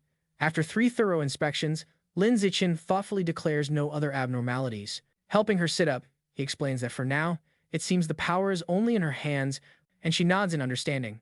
Sitting at the pool's edge, Shen Han wonders if her lifelong struggle with bedwetting could be connected to this ability, guessing maybe another part of her body also lets water pass through. Lin Zichin admitted it could be true and told her that next time she felt the need to pee, she should just give him a heads up. Blushing slightly, he added that she should also try to notice if any other part of her body felt the same as her palms did. He instantly felt awkward, worried he sounded like some kind of weirdo. Suddenly, Shen Han's face lit up with excitement. She exclaimed happily that this meant she wasn't just any girl, but someone with superpowers related to water. With renewed confidence, she thought that if she fully developed her abilities, she might finally stand proudly by Lin Zichin's side as a true partner. The story shifts to a busy city at night, bright with huge holographic ads for cyborgs. Lin Zichin walks into a supermarket where a cheerful female clerk greets him warmly. He confidently heads to the counter. The footage shows a terrifying winged monster holding a truck over a wreckage-filled scene. The broadcast then cuts to an intense debate. A man argues that gene fusion is a broken path, insisting humans should unlock their own hidden potential to evolve naturally. Despite her surprise, she professionally fills out the order, even asking with a smile for a good review. Later, in a quiet industrial zone, Lin Zichin receives the delivery. He thinks about his finances, noticing he just got 120,000 yuan from his web novel earnings, bringing his total balance to 210,000 yuan. He figures that's plenty to cover the cost. Looking at the hefty box of beast parts, he prepares to unlock its power, telling himself it's time to see what surprises the codex has in store. As he places his hand on the meat, a fierce swirl of white energy bursts out, enveloping him instantly. A blue system message pops up confirming he's absorbing the savage giant eagle's life force, and the codex unlock progress hits 100%. Then he gets a vision of the eagle's power, the grand white bird soaring high, plunging into water, and striking a huge purple squid-like beast with its sharp talons. As the vision fades, Lin Zichin stands bathed in glowing blue light. A final system notice announces that he successfully unlocked the Savage Giant Eagle Codex and gained a new biological skill, Eye of the Sky. Another system message explains his new power, Eye of the Sky. It says his sight and ability to track moving objects are now dramatically enhanced. As the power kicks in, his eyes shine with a bright golden glow, his pupils turning into complex eagle-like shapes. Testing his new skill, Lin Zichin's view expands hugely, giving him a wide bird's eye perspective of the city. His vision is incredibly sharp, letting him zoom in on a single person in a crowd and even read the text on their phone from a great distance. He's amazed at just how powerful eagle vision really is. Later, Lin Zichin goes home to find his parents, Lin Yanshong and Jiang Wangshan, watching a grim news story about a powerful gene fuser who mutated in public, causing hundreds of casualties. The footage shows a horrific winged monster holding a truck above a scene of destruction. The broadcast then cuts to a heated debate. A man argues that gene fusion is a flawed path, claiming humans should be able to unlock their own latent potential and evolve. Right away, another guy shoots down the idea, calling it pure fantasy, angrily questioning how anyone could fight off aberrant beasts without gene fusers, pointing out that normal fighters can't even dodge bullets. Watching the back and forth, the Lins chat about it. Lin Yan mentions that gene fusers are like ticking time bombs. Jiang Wangxin brushes off his worries, explaining the government's rules are super strict and the chance of something going wrong is tiny. She adds that a bigger problem is gene fusers often lose their ability to have kids. Lin Yan agrees, saying it's smart to save their genetic material or have a child before going through fusion. While they're talking, Jiang Wangshan suddenly spots her son coming back. She gets flustered, realizing they were chatting about stuff he shouldn't hear, and greets him with a shy blush. Noticing the awkward vibe, Lin Zichin suggests everyone go have dinner together. While they eat, Lin Zichin shares that his school's holding a campus singing contest the very next day, and Shenqing Han signed up. His parents get excited. Lin Yan insists the whole family has to go cheer her on, and Jiang Wang is all in, adding Shenqing Han feels like a daughter to her. Lin Zichin nods calmly. The competition night is a big deal with a huge, brightly lit stage and an energetic crowd buzzing in the stands. True to their word, Lin Yan, Sheng, and Jiang Wangxin are in the audience, cheering wildly for Shenqing Han, decked out in support headbands and holding a big glowing sign. Before the show, in a quiet classroom, Lin Zichin helps Shenqing Han get ready. He carefully applies makeup to her face. When she opens her eyes, she notices him staring at her closely. Blushing, she shyly asks why he's looking at her that way. Lin Zichin just smiles and says she looks beautiful. His genuine compliment makes Shenqing Han, dressed in a sleek black gown, blush even harder. Their sweet moment is cut off by their friend, Chu Rui, who peeks in teasingly, asking if their little love fest is over yet. Flustered, Shenqing Han hurriedly explains she only asked for help because he's great at makeup. Chu Rui playfully brushes off her excuse, joking they're acting like an old married couple. Lin Zichin is juggling multiple makeup brushes, proving his makeup master status. Shu Yi pops in to remind them they're on stage after the next 2 acts. With a quick wave, she's gone. After she leaves, Lin Zichin says he'll walk Shenqing Han out to get ready, but she stays put, looking super nervous and shaky. With a flushed face, she shyly tugs his jacket, struggling to speak. Moments later, she blurts out that she lost control of her bladder again, her nerves triggering that awkward condition, leaving a wet mark trailing down her fancy dress onto the floor. Completely crushed, Shenqing Han breaks down crying. She tells Lin Zichin the performance is about to start and worries she messed it all up. She fears everyone will hate her if they find out she wet herself. Lin Zichin calmly moves closer, cups her face, and tells her to stop crying or she'll ruin her makeup. Standing alone in the empty classroom, an idea suddenly hits him. His eyes land on the big white curtains, and without hesitation, he grabs a pair of scissors and tears a curtain right off the wall. He spreads the fabric out on a table and begins cutting it with skill. Shenqing Han watches in awe, her tears coming to a stop. In no time, he turns the curtain into a classy, multi-layered white dress. Touched by his cleverness, she softly utters his name. Lynette shows her the dress and tells her to quickly head to the bathroom to change. Blushing, Shenqing Han says there's no need and asks him to turn around so she can change right there. Lin Zichin looks clearly flustered by her request, a deep blush spreading across his cheeks. Though embarrassed, he agrees and turns his back, giving her some privacy. Behind him, Shenqing Han slowly removes her ruined black dress. Even though he's not looking, Lynette hears everything, and he stays flustered as she playfully stretches in her underwear behind him before slipping into the new dress. Once she's changed, Shenqing Han tells Lin Zichin he can turn back around. He sees her looking stunning in the makeshift gown. She smiles warmly and thanks him, explaining that after crying, her nervousness has vanished. Lin Zichin wishes her good luck, gently pats her head as she beams at him. Soon, the announcer calls Lin Zichin and Shenqing Han to the stage. They put on a lively, energetic performance that hooks the crowd. Afterward, the announcer builds suspense before naming them the winners. The two friends hug joyfully as the audience cheers wildly. Among the crowd, Lin Zichin stands beside his father, applauding proudly with a satisfied smile. The following day, a teacher walks into the classroom and is shocked by the state of the window, angrily demanding to know who tore the curtain. As punishment, Lin Zichin and Shenqing Han have to clean the whole classroom.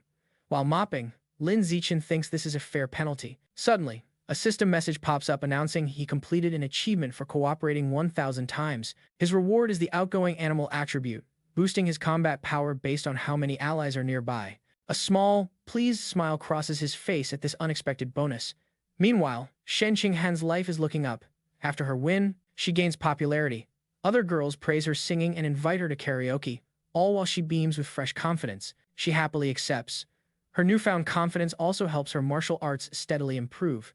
Lin Zichin is advancing too, winning a major martial arts tournament, the first for Shanghai High in 5 years. He's celebrated by his parents, a joyful Shen Qinghan, and his teammates. Soon, his room fills up with trophies. His rising fame lands him an endorsement deal, making him the face of the He family's martial arts gym. All his effort really pays off. Between his endorsement earnings and web novel income, Lin Zichin has saved over 900,000 yuan. Checking his bank balance, he decides it's enough to unlock the next codex. Lin Zichin heads to a quiet spot to grab his next order from the friendly supermarket clerk. Inside the big box are the remains of a hidden dragon, a large, stealthy, lizard-like beast. Placing his hand on the meat, Lin Zichin starts absorbing it, and a powerful blue aura bursts around him. A system notification confirms he's devouring the hidden dragon's life source. And just like that, the codex unlock progress hits 100%. Moments later, another alert pops up, announcing he's unlocked the hidden dragon codex and gained a new attribute called natural camouflage. The system breaks down his fresh skill. This ability lets him dial down his presence by lowering his internal life signals and cloaks his real biological level. Lin Zichin immediately sees how versatile this skill is. Whether slipping into stealth mode for ambushes or masking his true power to trick enemies, it's a game changer. With his main goal checked off, he remembers he still has to grab a cake for his mom and strolls through the city, but then a shout cuts through his thoughts. He spins around to spot a surprising sight, a stunning red-haired woman being dragged by 2 guards decked out in tactical gear. Suddenly, one of the guards involved in the arrest calls out his name, clearly caught off guard. Lin Zichin recognizes him as Zhang Kai, a senior from his school. His attention is snagged by Zhang Kai's cybernetic legs, which look seriously powerful. Zhang Kai casually explains that after failing high school admission, he became a biker and wrecked his legs so badly they had to be amputated. He was fortunately picked for an experimental mechanical modification project led by the Mechanical God Group, which flipped him from disabled to a full-on cyborg. Curious, Lin Zichin asks about the woman being arrested. A guard clarifies she's a leftover from the Rat God cult, the only female among 9 fugitives. Just then, Zhang Kai's coworker calls him away. He rushes off, waving goodbye, promising they'll catch up later. Lin Zichin waves back but grows suspicious watching them leave. The public security department used every resource to find the Rat God cult fugitives but came up empty. Yet, the Mechanical God Group nabbed one with surprising ease. He's definitely not underestimating this crew. His train of thought breaks as his mom, Jiang Wangxin, calls, asking if he bought the cake and when he'll be home. He reassures her he's on his way, will be back soon, and she reminds him to stay safe. The scene shifts to a lively birthday bash. Since their birthdays are just a day apart, their families always celebrate together. Their parents gather around, singing happy birthday as they stand side by side, blowing out the candles on their cake for their 18th birthdays. After their moms encourage them to swap gifts, they happily exchange presents, but the joyful moment is shattered when the room suddenly shakes violently. The families stagger, someone shouting if it's an earthquake. Lin Zichin instinctively steadies Shen Han, but he immediately senses this isn't your regular quake. Something's seriously off. Deep underground beneath the city, the true cause surfaces. A huge cavern packed with a sprawling swarm of rats, their red eyes glowing ominously as they flood upward. The next morning, a TV news anchor dismisses the previous night's tremors. She explains Shanghai isn't near a tectonic fault line, so a big earthquake is unlikely, urging everyone to stay calm. At breakfast, Lin Zichin finishes his food and tells his parents he's heading to school. His dad reminds him to be careful. Outside, Shen Han waits, cheerfully asking if they can walk to school together, and Lin Zichin agrees. As they stroll, she cheerfully points out that now that they've turned 18, they're officially adults. Lin Zichin adds that the college entrance exams are just around the corner. Shen Han admits she gets jittery just thinking about it. After some time, Lin Zichin finally saves up enough cash to unlock his next codex. He starts absorbing it, and a strong purple energy swirls around him as he focuses on the void crocodile. A system alert confirms he's draining the creature's life force, and the codex unlock progress hits 100%. He receives a vision of a massive crocodile-like beast with fishy fins, swimming fiercely to escape a fierce giant eagle. A final notification pops up, announcing he's successfully unlocked the Void Crocodile Codex and gained a new biological skill, Danger Perception. The system explains this ability helps him sense hostility from nearby creatures and better gauge their biological level. Lin Zichin thoughtfully remarks this will definitely come in handy for spotting sneak attacks early. To try out his new skill, he heads to a bustling shopping mall. As he weaves through the crowd, He taps into danger perception and can now see everyone's power levels. He notices most people are just regular Tier 1 or Tier 2, confirming the majority are everyday folks. While browsing the grocery store, he picks out his next target for the codex, packages of life and death, toad meat, which he guesses might grant a self-healing ability. But his excitement dies down when he sees the price, an eye-popping 100,000 won per jin. He realizes his monthly web novel earnings aren't enough to cover it. With determination, he decides he needs to find ways to boost his income after the exams. The scene shifts to the Nanjiang Provincial Education Department. Inside the minister's office sits a striking woman with light purple hair and antler-like horns. Mo Dongji, vice principal of Shanghai University and minister of education for Nanjing province, listens attentively as a male subordinate wraps up a report on the province's education status. Mo Dongji calmly sips her drink and thanks him, then asks about the status of origin site number 36. Her assistant replies that things have finally stabilized, clearly relieved, explaining that if not, the entire province would have been in grave danger. With no other topics, Mo Dongji tells him he can go. After he leaves, Mo Dongji is left alone with her thoughts. She reflects that it has been many years since she last accepted a disciple. She walks to the large window overlooking a beautiful tropical beach and gazes at her own reflection. The martial arts college entrance exam is a grueling 9-day challenge. Day 1 features a written test in the morning and a physical fitness assessment in the afternoon. From Day 2 to Day 8, students are sent into a forest for an intense week of practical combat and survival tests. The final day, Day 9, tests their aptitude for gene fusion and mechanical modification. The story picks up on June 7th, the first day of exams. Lin Zichin and Shen Qinghan walk side by side, but she's visibly anxious. She nervously tugs on his sleeve, admitting how stressed she feels, mainly worried she might lose control of her bladder again. Lin Zan gives her a warm, reassuring smile and pulls her into a gentle hug, whispering that there's no need to be nervous. Holding her gently, he reminds her that her theory knowledge is rock solid, and that she's already got her bases covered by wearing a diaper. So, all that's left is for her to give it her best shot. His closeness makes her cheeks flush. Flustered but comforted, she promises to do her best and tells him he needs to stay on top of his game too. He nods in agreement. During the written test, Lin Zichin sits confidently, breezing through the exam paper with ease. He finishes way before the time runs out. With time to spare, he rests his head on his hand and starts brainstorming fresh ideas for his web novel. After the test, he spots Xing Han walking with her head down, looking upset. Concerned, he wonders if she didn't do well. He approaches her to offer comfort, placing a hand gently on her shoulder and reminding her that all they need is to pass this written part. But Shen Han quickly assures him she did great and doesn't need any cheering up. Puzzled, Lin Zichin asks why she looks so down. Blushing deeply, Shen Han quietly admits she had a little mishap and wet herself again. She rushes off to the restroom, telling him to wait up. Lin Zichin reminds her to be quick since the physical tests are starting soon. Later, during the weightlifting portion, Lin Zichin shows off his incredible strength. The announcer calls out his final score as he effortlessly hoists a massive 950-kilogram barbell with just one hand, leaving everyone speechless. His classmates erupt in disbelief, recalling his other insane feats, a 5-second, 1200s 100-meter dash and a 4.91-meter vertical leap. After finishing her own tests, a tired Xing Han approaches Lin Zichin in gym clothes. He asks how she did. With a weary but proud smile, she shares her impressive results. A 9.32-second 100-meter dash, a 1.62-meter vertical jump, and a 125-kilogram lift. She adds, with a small sigh, that her scores still can't match his. Lin Zichin praises her, telling her those numbers place her among the top female students. He gives her a warm pat on the head, and she looks up at him, happy and content. Later on, their classmate He Yu comes running up, excitedly announcing that the written test scores are out. He says he heard Wang Shuoji and Lu Gang scored in the high 80s, and that he himself got an 80. As he asks about their scores, nervous Shen Han checks her phone. Her face lights up as she exclaims she got an 82. He Yu is stunned. They both turn toward Lin Zichin. Calmly, he holds up his phone, showing a perfect score of 100. Shen Han cheers for him, while a dumbfounded He Yu mutters that Lin Zichin is as freakishly talented as ever.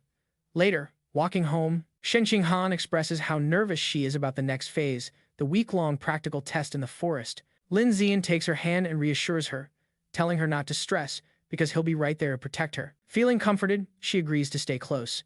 Meanwhile, in a private room, two mysterious figures discuss the exam. One man wears a formal suit and a creepy plague doctor mask, handing a small wooden box to a younger man. The masked figure tells his subordinate to make good use of his role as a safety officer. The younger man accepts the box, Inside are 10 dark, seed-like objects the masked man calls demon seeds, promising they'll help with his mission. The masked man promises that if the young guy pulls this off, he'll get a recommendation to become a full member of their group. The young man, however, seems more intrigued by a different prize, saying he'd rather have a rare, unique fruit.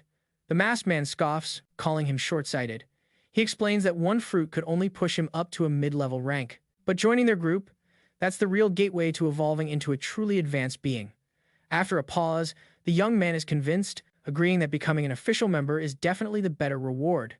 Meanwhile, a convoy of buses winds through a thick, foggy forest. An announcement lets the students know they're almost at the site for their practical exam. On one of the buses, Shanghai Han is napping on Lin Zichin's shoulder. He gently wakes her up, telling her they've arrived. An automated voice instructs students from entrance 9 to exit the bus and head to the assembly point. The students gather in a large area where the rules for the week-long exam are laid out. There are tons of score tokens hidden all over the forest, some in tricky spots and others carried by wild animals. Safety officers watch over the dangerous creatures, but if you call for their help, you get disqualified right away. The most powerful beasts and the highest value tokens are deep in the forest. A student's final grade depends on the points from tokens plus a performance review based on camera footage. With 100,000 students competing for 50,000 tokens, half of them won't get a single point. The exam encourages both teamwork and rivalry. Students can team up and share tokens or steal them. An official announces they have 1 hour to prepare, and immediately, everyone starts scrambling to form alliances. One guy loudly tries to gather teammates by bragging about his dad. His recruiting attempt gets shut down fast by a firm female instructor who warns against open recruiting. Nearby, Lin Zichin and Shanghai Han are snacking when a group of female students asks Lin Zichin to join their team. He flat out declines. Just then, another student with brownish-red hair approaches and asks if he can buy some of their food. Instead, Lin Zichin tosses him a package of toast as a gift. Impressed, the student suggests teaming up, introducing himself as Hong Junping from a top-ranked high school. While munching on his snack, Lin Zichin politely turns down the offer. Slightly disappointed, Hong Junping thanks him for the food and walks away. Watching him leave, Shanghai Han remarks how weird the guy was. Lin Zichin smirks knowingly and explains the man's real aim wasn't the food, but the stunning girl with him. Realizing he was trying to flirt with her, Shanghai Han blushes. With their break over, Lin Zichin takes Shanghai Han's hand, and they head deeper into the forest. As they step into the vast wilderness, Lin Zichin opts for a careful approach. To help Shanghai Han get used to things, they start by hunting for score tokens in the safer outer areas. To aid their search, Lin Zichin activates his Eye of the Sky ability, his eyes glowing with a bright golden light. His enhanced vision lets him spot targets instantly. He tells Shanghai Han he spotted a token up in a nearby tree and tells her to grab it. Excited, Shanghai Han springs up with impressive agility, and moments later, triumphantly holds up a token marked with a number 1, cheerfully yelling to Lin Zichin that she found it. With his Sky Eye active, Lin Zichin methodically scans the surroundings, guiding Shanghai Han from one hidden token to another. Pretty soon, she's got a small pile of 1-point tokens. Overjoyed, Shanghai Han throws her arms around Lin Zichin in an excited hug, praising how incredible he is. Their celebration gets cut short by an unexpected visitor. It's Hong Junping, greeting them with a grin. He holds up a hefty score token, bragging he's already collected 28 points. He says he wants to repay Lin Zichin. But really, he's just hoping to get close to the super cute Shanghai Han. He politely proposes teaming up, suggesting they split all the points evenly among the three of them. Lin Zichin flatly says no. He tells Hong Junping that if he's serious about paying them back, he should just hand over all his score tokens. Hong Junping's shocked and pissed off by that bold demand. His friendly act drops, and surrounded by a fierce aura, he rushes forward, yelling they've chosen the wrong path. Lin Zichin smirks calmly, agreeing that Hong Junping is the one who messed up here. The fight ends in a flash. Lin Zichin lands one crushing punch to Hong Junping's gut, making him double over in pain and cough up blood. With their foe down, Lin Zichin and Shanghai Han walk off arm in arm, Lin Zichin casually holding Hong Junping's score token. Behind them, their assailant lies out cold. Concerned, Shanghai Han asks if he'll be okay, but Lin Zichin brushes it off, saying he didn't even use his full strength. Over the next few days, Lin Zichin keeps training and guiding Shanghai Han. He helps her locate more score tokens, pushes her to get stronger by lifting giant boulders, and teaches her useful survival skills like hunting wild boars. But it's not all just hard work. They also enjoy simple moments like picking fresh fruit. They make a perfect team, easily fending off other students trying to ambush them. When they get tired, they rest together under a makeshift shelter.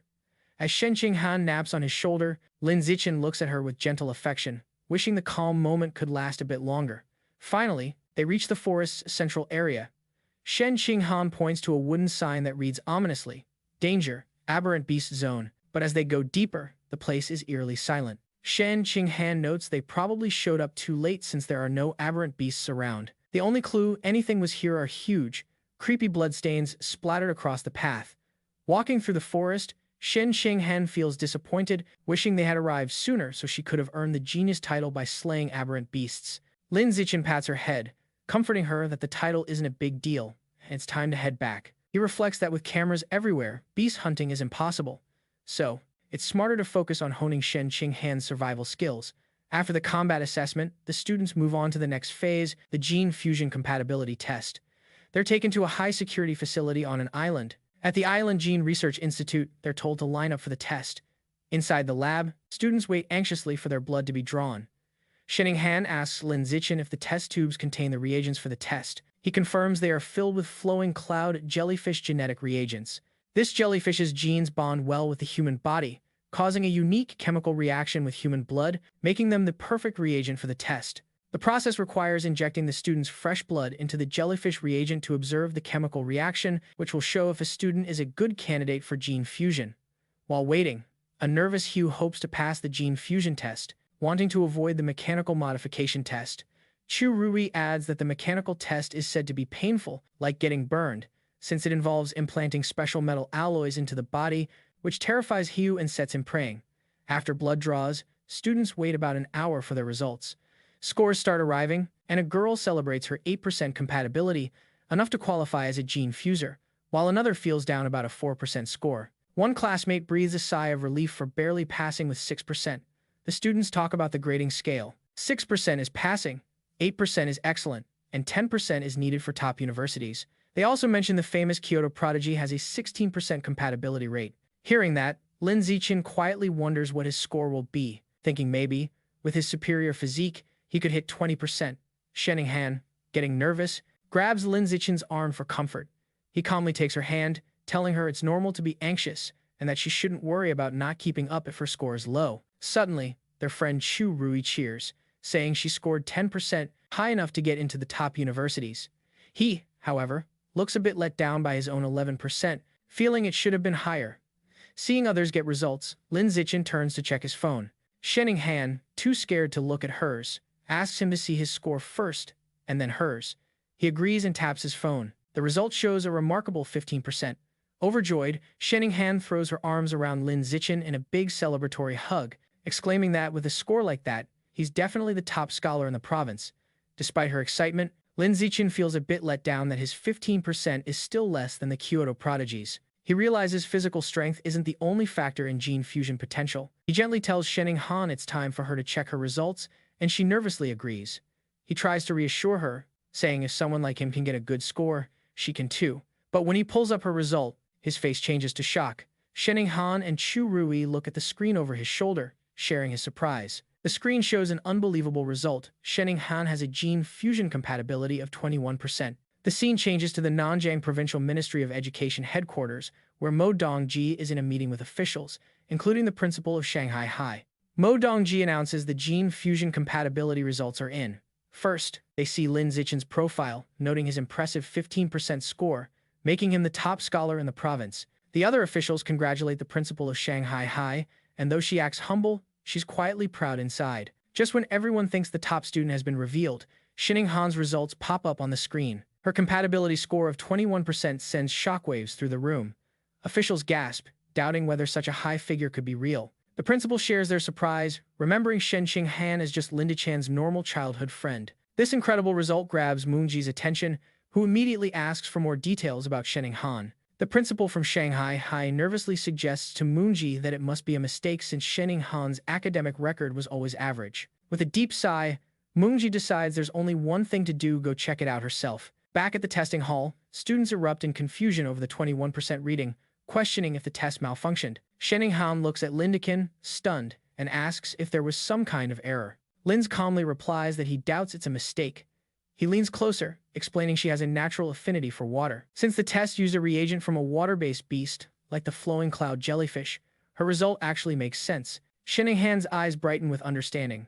She's thrilled to realize her body is highly compatible with water-type beast genes. This means she's a natural prodigy. With renewed confidence, she looks at Lin Zichin. She feels like she finally belongs standing next to him. Lin Zichin smiles warmly, genuinely happy for her. Their sweet moment is suddenly cut short when someone yells for everyone to look outside. Turning, they see a huge whirlpool rising from the ocean, with Moonji standing tall at its peak. The students watch in awe as she commands the towering wave. The crowd panics, wondering if she's some kind of heretic, afraid she might destroy the entire facility. Moonji lands with smooth grace, the water settling quietly around her. The research staff immediately recognize her, bowing and calling out her name. She's Moonji, vice principal of Shanghai University, hailing from a prestigious martial arts family with a lineage going back 1,000 years. Staff whisper rumors that her family once tamed dragons and even merged dragon genes with their own. That would explain her amazing ability to control water. Ignoring the whispers, Moonji steps directly towards Shening Han and asks if she's the one. To confirm the incredible test result, she orders a scientist to draw Shening Han's blood and run 3 more tests. After the exhausting retests, Shening Han sits down with her friends, drained. Ha Yu voices his worry, and she admits her arm feels a little numb after all the blood draws. Soon, a scientist calls her over, and she follows quietly. She's led into a private office, where Moonji is waiting. Moonji smiles. She breaks the news. All 3 retests came back with the exact same 21% compatibility. Going straight to the point, Moonji makes an offer that could change Shening Han's life. She wants her to become her disciple. Shening Han is stunned, stammering from the sudden proposal. To show off what she could learn, Moonji effortlessly lifts water from a glass on her desk, spinning it into a neat, controlled vortex. She tells Shening Han that as her student, pulling off feats like these will be a breeze. Feeling overwhelmed, Shening Han asks for some time to think it over, wanting to check in with Lin Zichin first. Ma Dongji waves off her hesitation, saying there's nothing to ponder since becoming her disciple is all upside. While continuing her impressive water tricks, Ma Dongji firmly states that, as the provincial minister of education and vice principal of Shanghai University, she's already decided Shening Han will attend her university now that they have a master-disciple bond. She leans in close, asking nervous Shening Han if she has anything to say. Feeling overwhelmed and a bit intimidated, Shening Han softly replies that she really has nothing to add. Feeling completely cornered, she fumbles to add Ma Dongji's contact info to her phone.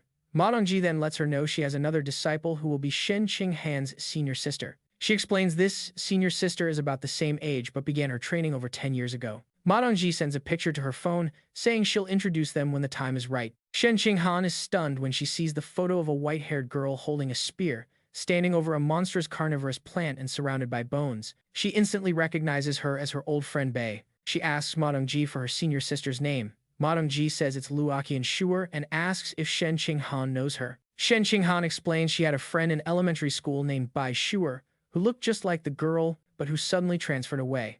She wonders if they might be the same person. Ma Dongji brushes off the idea as impossible. Still puzzled by Shening Han's score, Ma Dongji tells her gene fusion compatibility like hers is something she's never seen before. She decides to run a physical exam to check if there's anything unusual about her body. As she places a glowing hand on Shening Han's chest, Ma Dongji's face shifts to surprise, muttering that something feels off. A worried Shening Han asks if there's something wrong with her body. Ma Dongji explains that, actually, her body is too normal, which is strange for someone with a 21% compatibility score. To guard her from unwanted attention and harm from ill-intentioned people, Ma Dongji chooses to publicly report Shening Han's score as 16%. Shening Han quietly agrees to the plan. With business wrapped up, Ma Dongji tells her it's getting late and she can head home. Shening Han nervously says goodbye to her new master and walks out of the office. Once alone, Ma Dongji makes a phone call. The man on the other end, her father, remarks that this new disciple is extraordinary and destined for greatness, promising unimaginable rewards for them all. He sternly warns her to keep the girl's extraordinary talent a secret from everyone. Ma Dongji agrees, assuring her father she understands. Later, as Lin Zichin gives Shening Han a ride home on his bike, he comments on how odd it is she suddenly got a master. Shening Han agrees, it all feels pretty sudden. Lin Zichin suggests they just wait and see how things unfold. He tells her that if Ma Dongji turns out to be harmless, it's fine to accept her as a master. But if she proves to be trouble, they'll cut ties once Shening Han is strong enough. Shening Han nods in agreement with the plan as she hops off the bike. When they arrive, their moms, Jiang Wangshan and Shuang, greet them enthusiastically. They announce they're heading to a restaurant to celebrate the kids' achievements. Everyone's thrilled that Shening Han topped the province and that she and Lin Zichin will be attending the same university. At the restaurant, both families lift their glasses in a cheerful toast, celebrating Shanghai and Lin Zichin for scoring first and second in the province. After a lively dinner, the families say their goodbyes, wishing each other a safe journey home. Later that night, under the full moon's glow, there's a knock at Lin Zichin's door. His mom, Jiang Wangshan, opens it to find Shanghai standing there in her pink pajamas, looking a bit flustered. With a playful smile, Jiang Wangshan jokes if she's come over to spend the night with Lynch again. Caught off guard by the teasing, Shanghai quickly denies any romantic intentions, insisting she has something really important to discuss with Lynch in person. She tells Jiang Wangshan she's going to find him and dashes into his room. Amused, Jiang Wangshan watches her go, wondering if the important matter is actually a love confession. Shanghai knocks on Lin's door, telling him she has something serious to say. When he opens the door and asks what's wrong, she explains it's about an issue with her new master from earlier that day. Inside his room, she sits on his bed, hugging a pillow for comfort. She reveals that her master, Mo Dongji, performed a thorough physical exam but found nothing unusual, concluding her body is just like any normal person's. Then, Shanghai shares the key detail. Despite her powers, Mo Dongji couldn't detect Shanghai's strange ability to let water flow right through her body. Lynch is quietly shocked by this news. He thinks about Mo Dongji's incredible strength, able to control giant waves. Yet, she couldn't uncover the secret behind Shanghai's unique body. He realizes that her physical nature is far more mysterious than he ever expected. Placing a comforting hand on her shoulder, he advises her they need to keep this ability a secret for now because nobody knows what might happen if it got out. He suggests they wait to study it carefully later when they're stronger and have more experience. Shanghai agrees and says she'll follow his lead. Then she brings up another point, remembering her master mentioning a senior sister. She explains that she saw a picture of this sister and was shocked at how much she looks like her old friend Buer. She then shows the photo on her phone to Lin Zichin. He takes the phone and studies the image of Luo Kaiyan's shoe. He admits they look alike but points out her vibe is totally different from the Buer he knows. Still, his eyes linger on the odd forest background in the photo. He asks Shanghai if she knows where it was taken. She admits she doesn't, but promises to ask her master. She sends a message to Mo Dongji inquiring about the location. Mo Dongji replies with just one word, source site. When Shanghai presses for more, her master cryptically says she'll learn more when she becomes stronger. Shanghai passes this info along to Lin Zichin. She told him she couldn't dig up any more details, so Lin Zichin suggests they drop it for now and circle back later. Later, as they lounge on his bed, scrolling through their phones, Shanghai quietly watches him for a bit. Then she asks if guys like women who wear Chiang Sams. The question catches Lin off guard. He wonders if her teacher, Mo Dongji, who sports a similar traditional dress, inspired her. A blush creeps up on him as he pictures Shanghai in a Chang Sam, thinking it would totally suit her, and admits it really depends on the person. Picking up on his answer, Shanghai leans in close, pushing him to say straight up if he likes them. Flustered out of his mind, Lin Zichin stammers that he guesses he does. She keeps on grilling him, asking about stockings. Does he prefer black, white, or nude? He's left wondering why she's throwing all these weird questions at him. Pinned under her on the bed, he finally gives in, admitting if he had to choose, black or white stockings would be his pick. Happy with his answers, Shanghai sits up fast and starts ordering a Chang Sam and stockings right from her phone, leaving a totally confused Lin Zichin wondering what just happened. Then there's a knock at the door. It's Jiang Wangshan, carrying a bag for Shanghai. She explains Shanghai's mom sent some toiletries over and told her to just crash there for the night. Flustered, Shanghai takes the bag, stammering she never asked her mom to send anything and can't figure why she'd act on her own like that. As she leaves, Jiang Wangshan cheerily tells them not to sweat it, they're adults now, so it's totally fine for them to spend the night together before closing the door. An awkward silence drops as both Shanghai and Lin Zichin blush, not sure what to do next. Giving in, Shanghai sits on the bed and opens the bag, saying she'll just change her diaper and hit the sack. But then, looking inside, she pulls out something with a shocked look, asking what it is.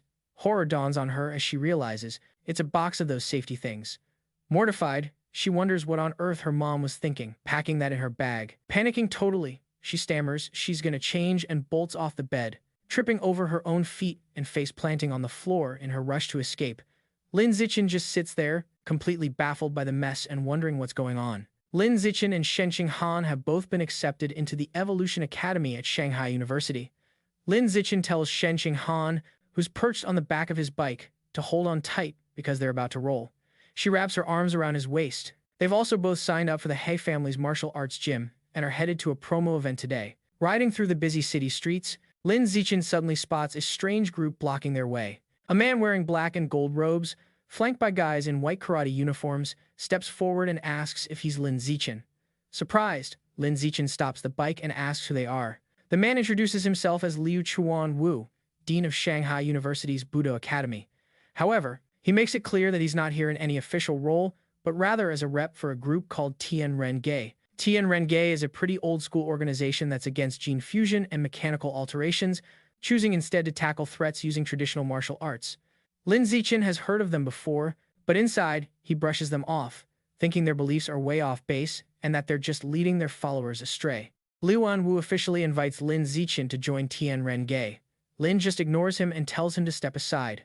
As Lin tries to move past, Liu Anwu puts a hand on his shoulder, asking for a moment to talk, trying to convince him. Liu Anwu even offers him a new phone as a gift, but Lin Zichin clearly feels awkward about how pushy he's being. Later, Lin Zichin, Shenning Han, and Liu Anwu are hanging out at a cafe.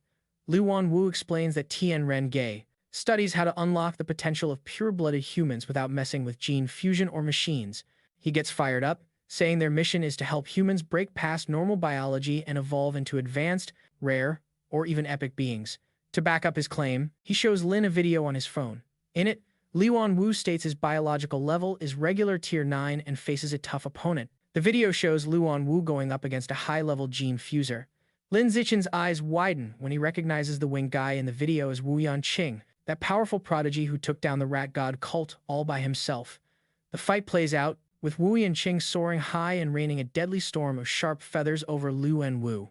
Those feathers pierce Liu Anwu's body, leaving him covered in blood, while Wu Yan lands smoothly back on the arena floor. Despite the wounds, Liu Anwu charges up and lands a massive punch on Wu Yanqing, blasting the strong gene fuser out of the ring. When the video ends, Liu Anwu passionately insists that human bloodlines are already unstoppable and don't need powers from other species, claiming that pure-blooded humans following their cultivation path are the real future. Lin Zichin stares at the phone, a mix of shock and doubt written all over his face. He wonders if the video might be faked, edited, or maybe Wu Yanqing was bribed to throw the fight. Liu Anwu shakes off the doubts, firmly stating the video's 100% uncut and legit. He goes on saying he'll keep challenging top-tier gene fusers and invites Lin to come watch anytime. Lin then asks why they don't just share the video online to promote Tianren-Ge better. Liu Anwu explains they'd love to, but the powers that be won't allow it. His frustration boils over as he describes how the authorities think if a method doesn't raise biological levels, it's pointless and not worth pushing. He slams his fist on the table, arguing that without spreading the word, they can't bring in more people for their research, making breakthroughs nearly impossible. He adds that to get a big change, you need lots of little changes first, which makes achieving a breakthrough incredibly difficult. After all, he says qualitative change requires quantitative change. He then looks at Lin Zichin with hope, telling him that if a genius like him joined them, he wouldn't get stuck at ordinary tier 9 for 50 years like he has. Liu Chuanwu is certain that Lin Zichin would be able to evolve into a high-level being. Lin Zichin is taken aback by this information, internally noting that Liu Chuanwu has been stuck for 50 years, but only looks about 50 years old himself. Seemingly reading his thoughts, Liu Chuanwu reveals a startling secret. He tells Lin Zichin not to be fooled by his appearance, as he is actually almost 100 years old. He explains that he has been able to maintain his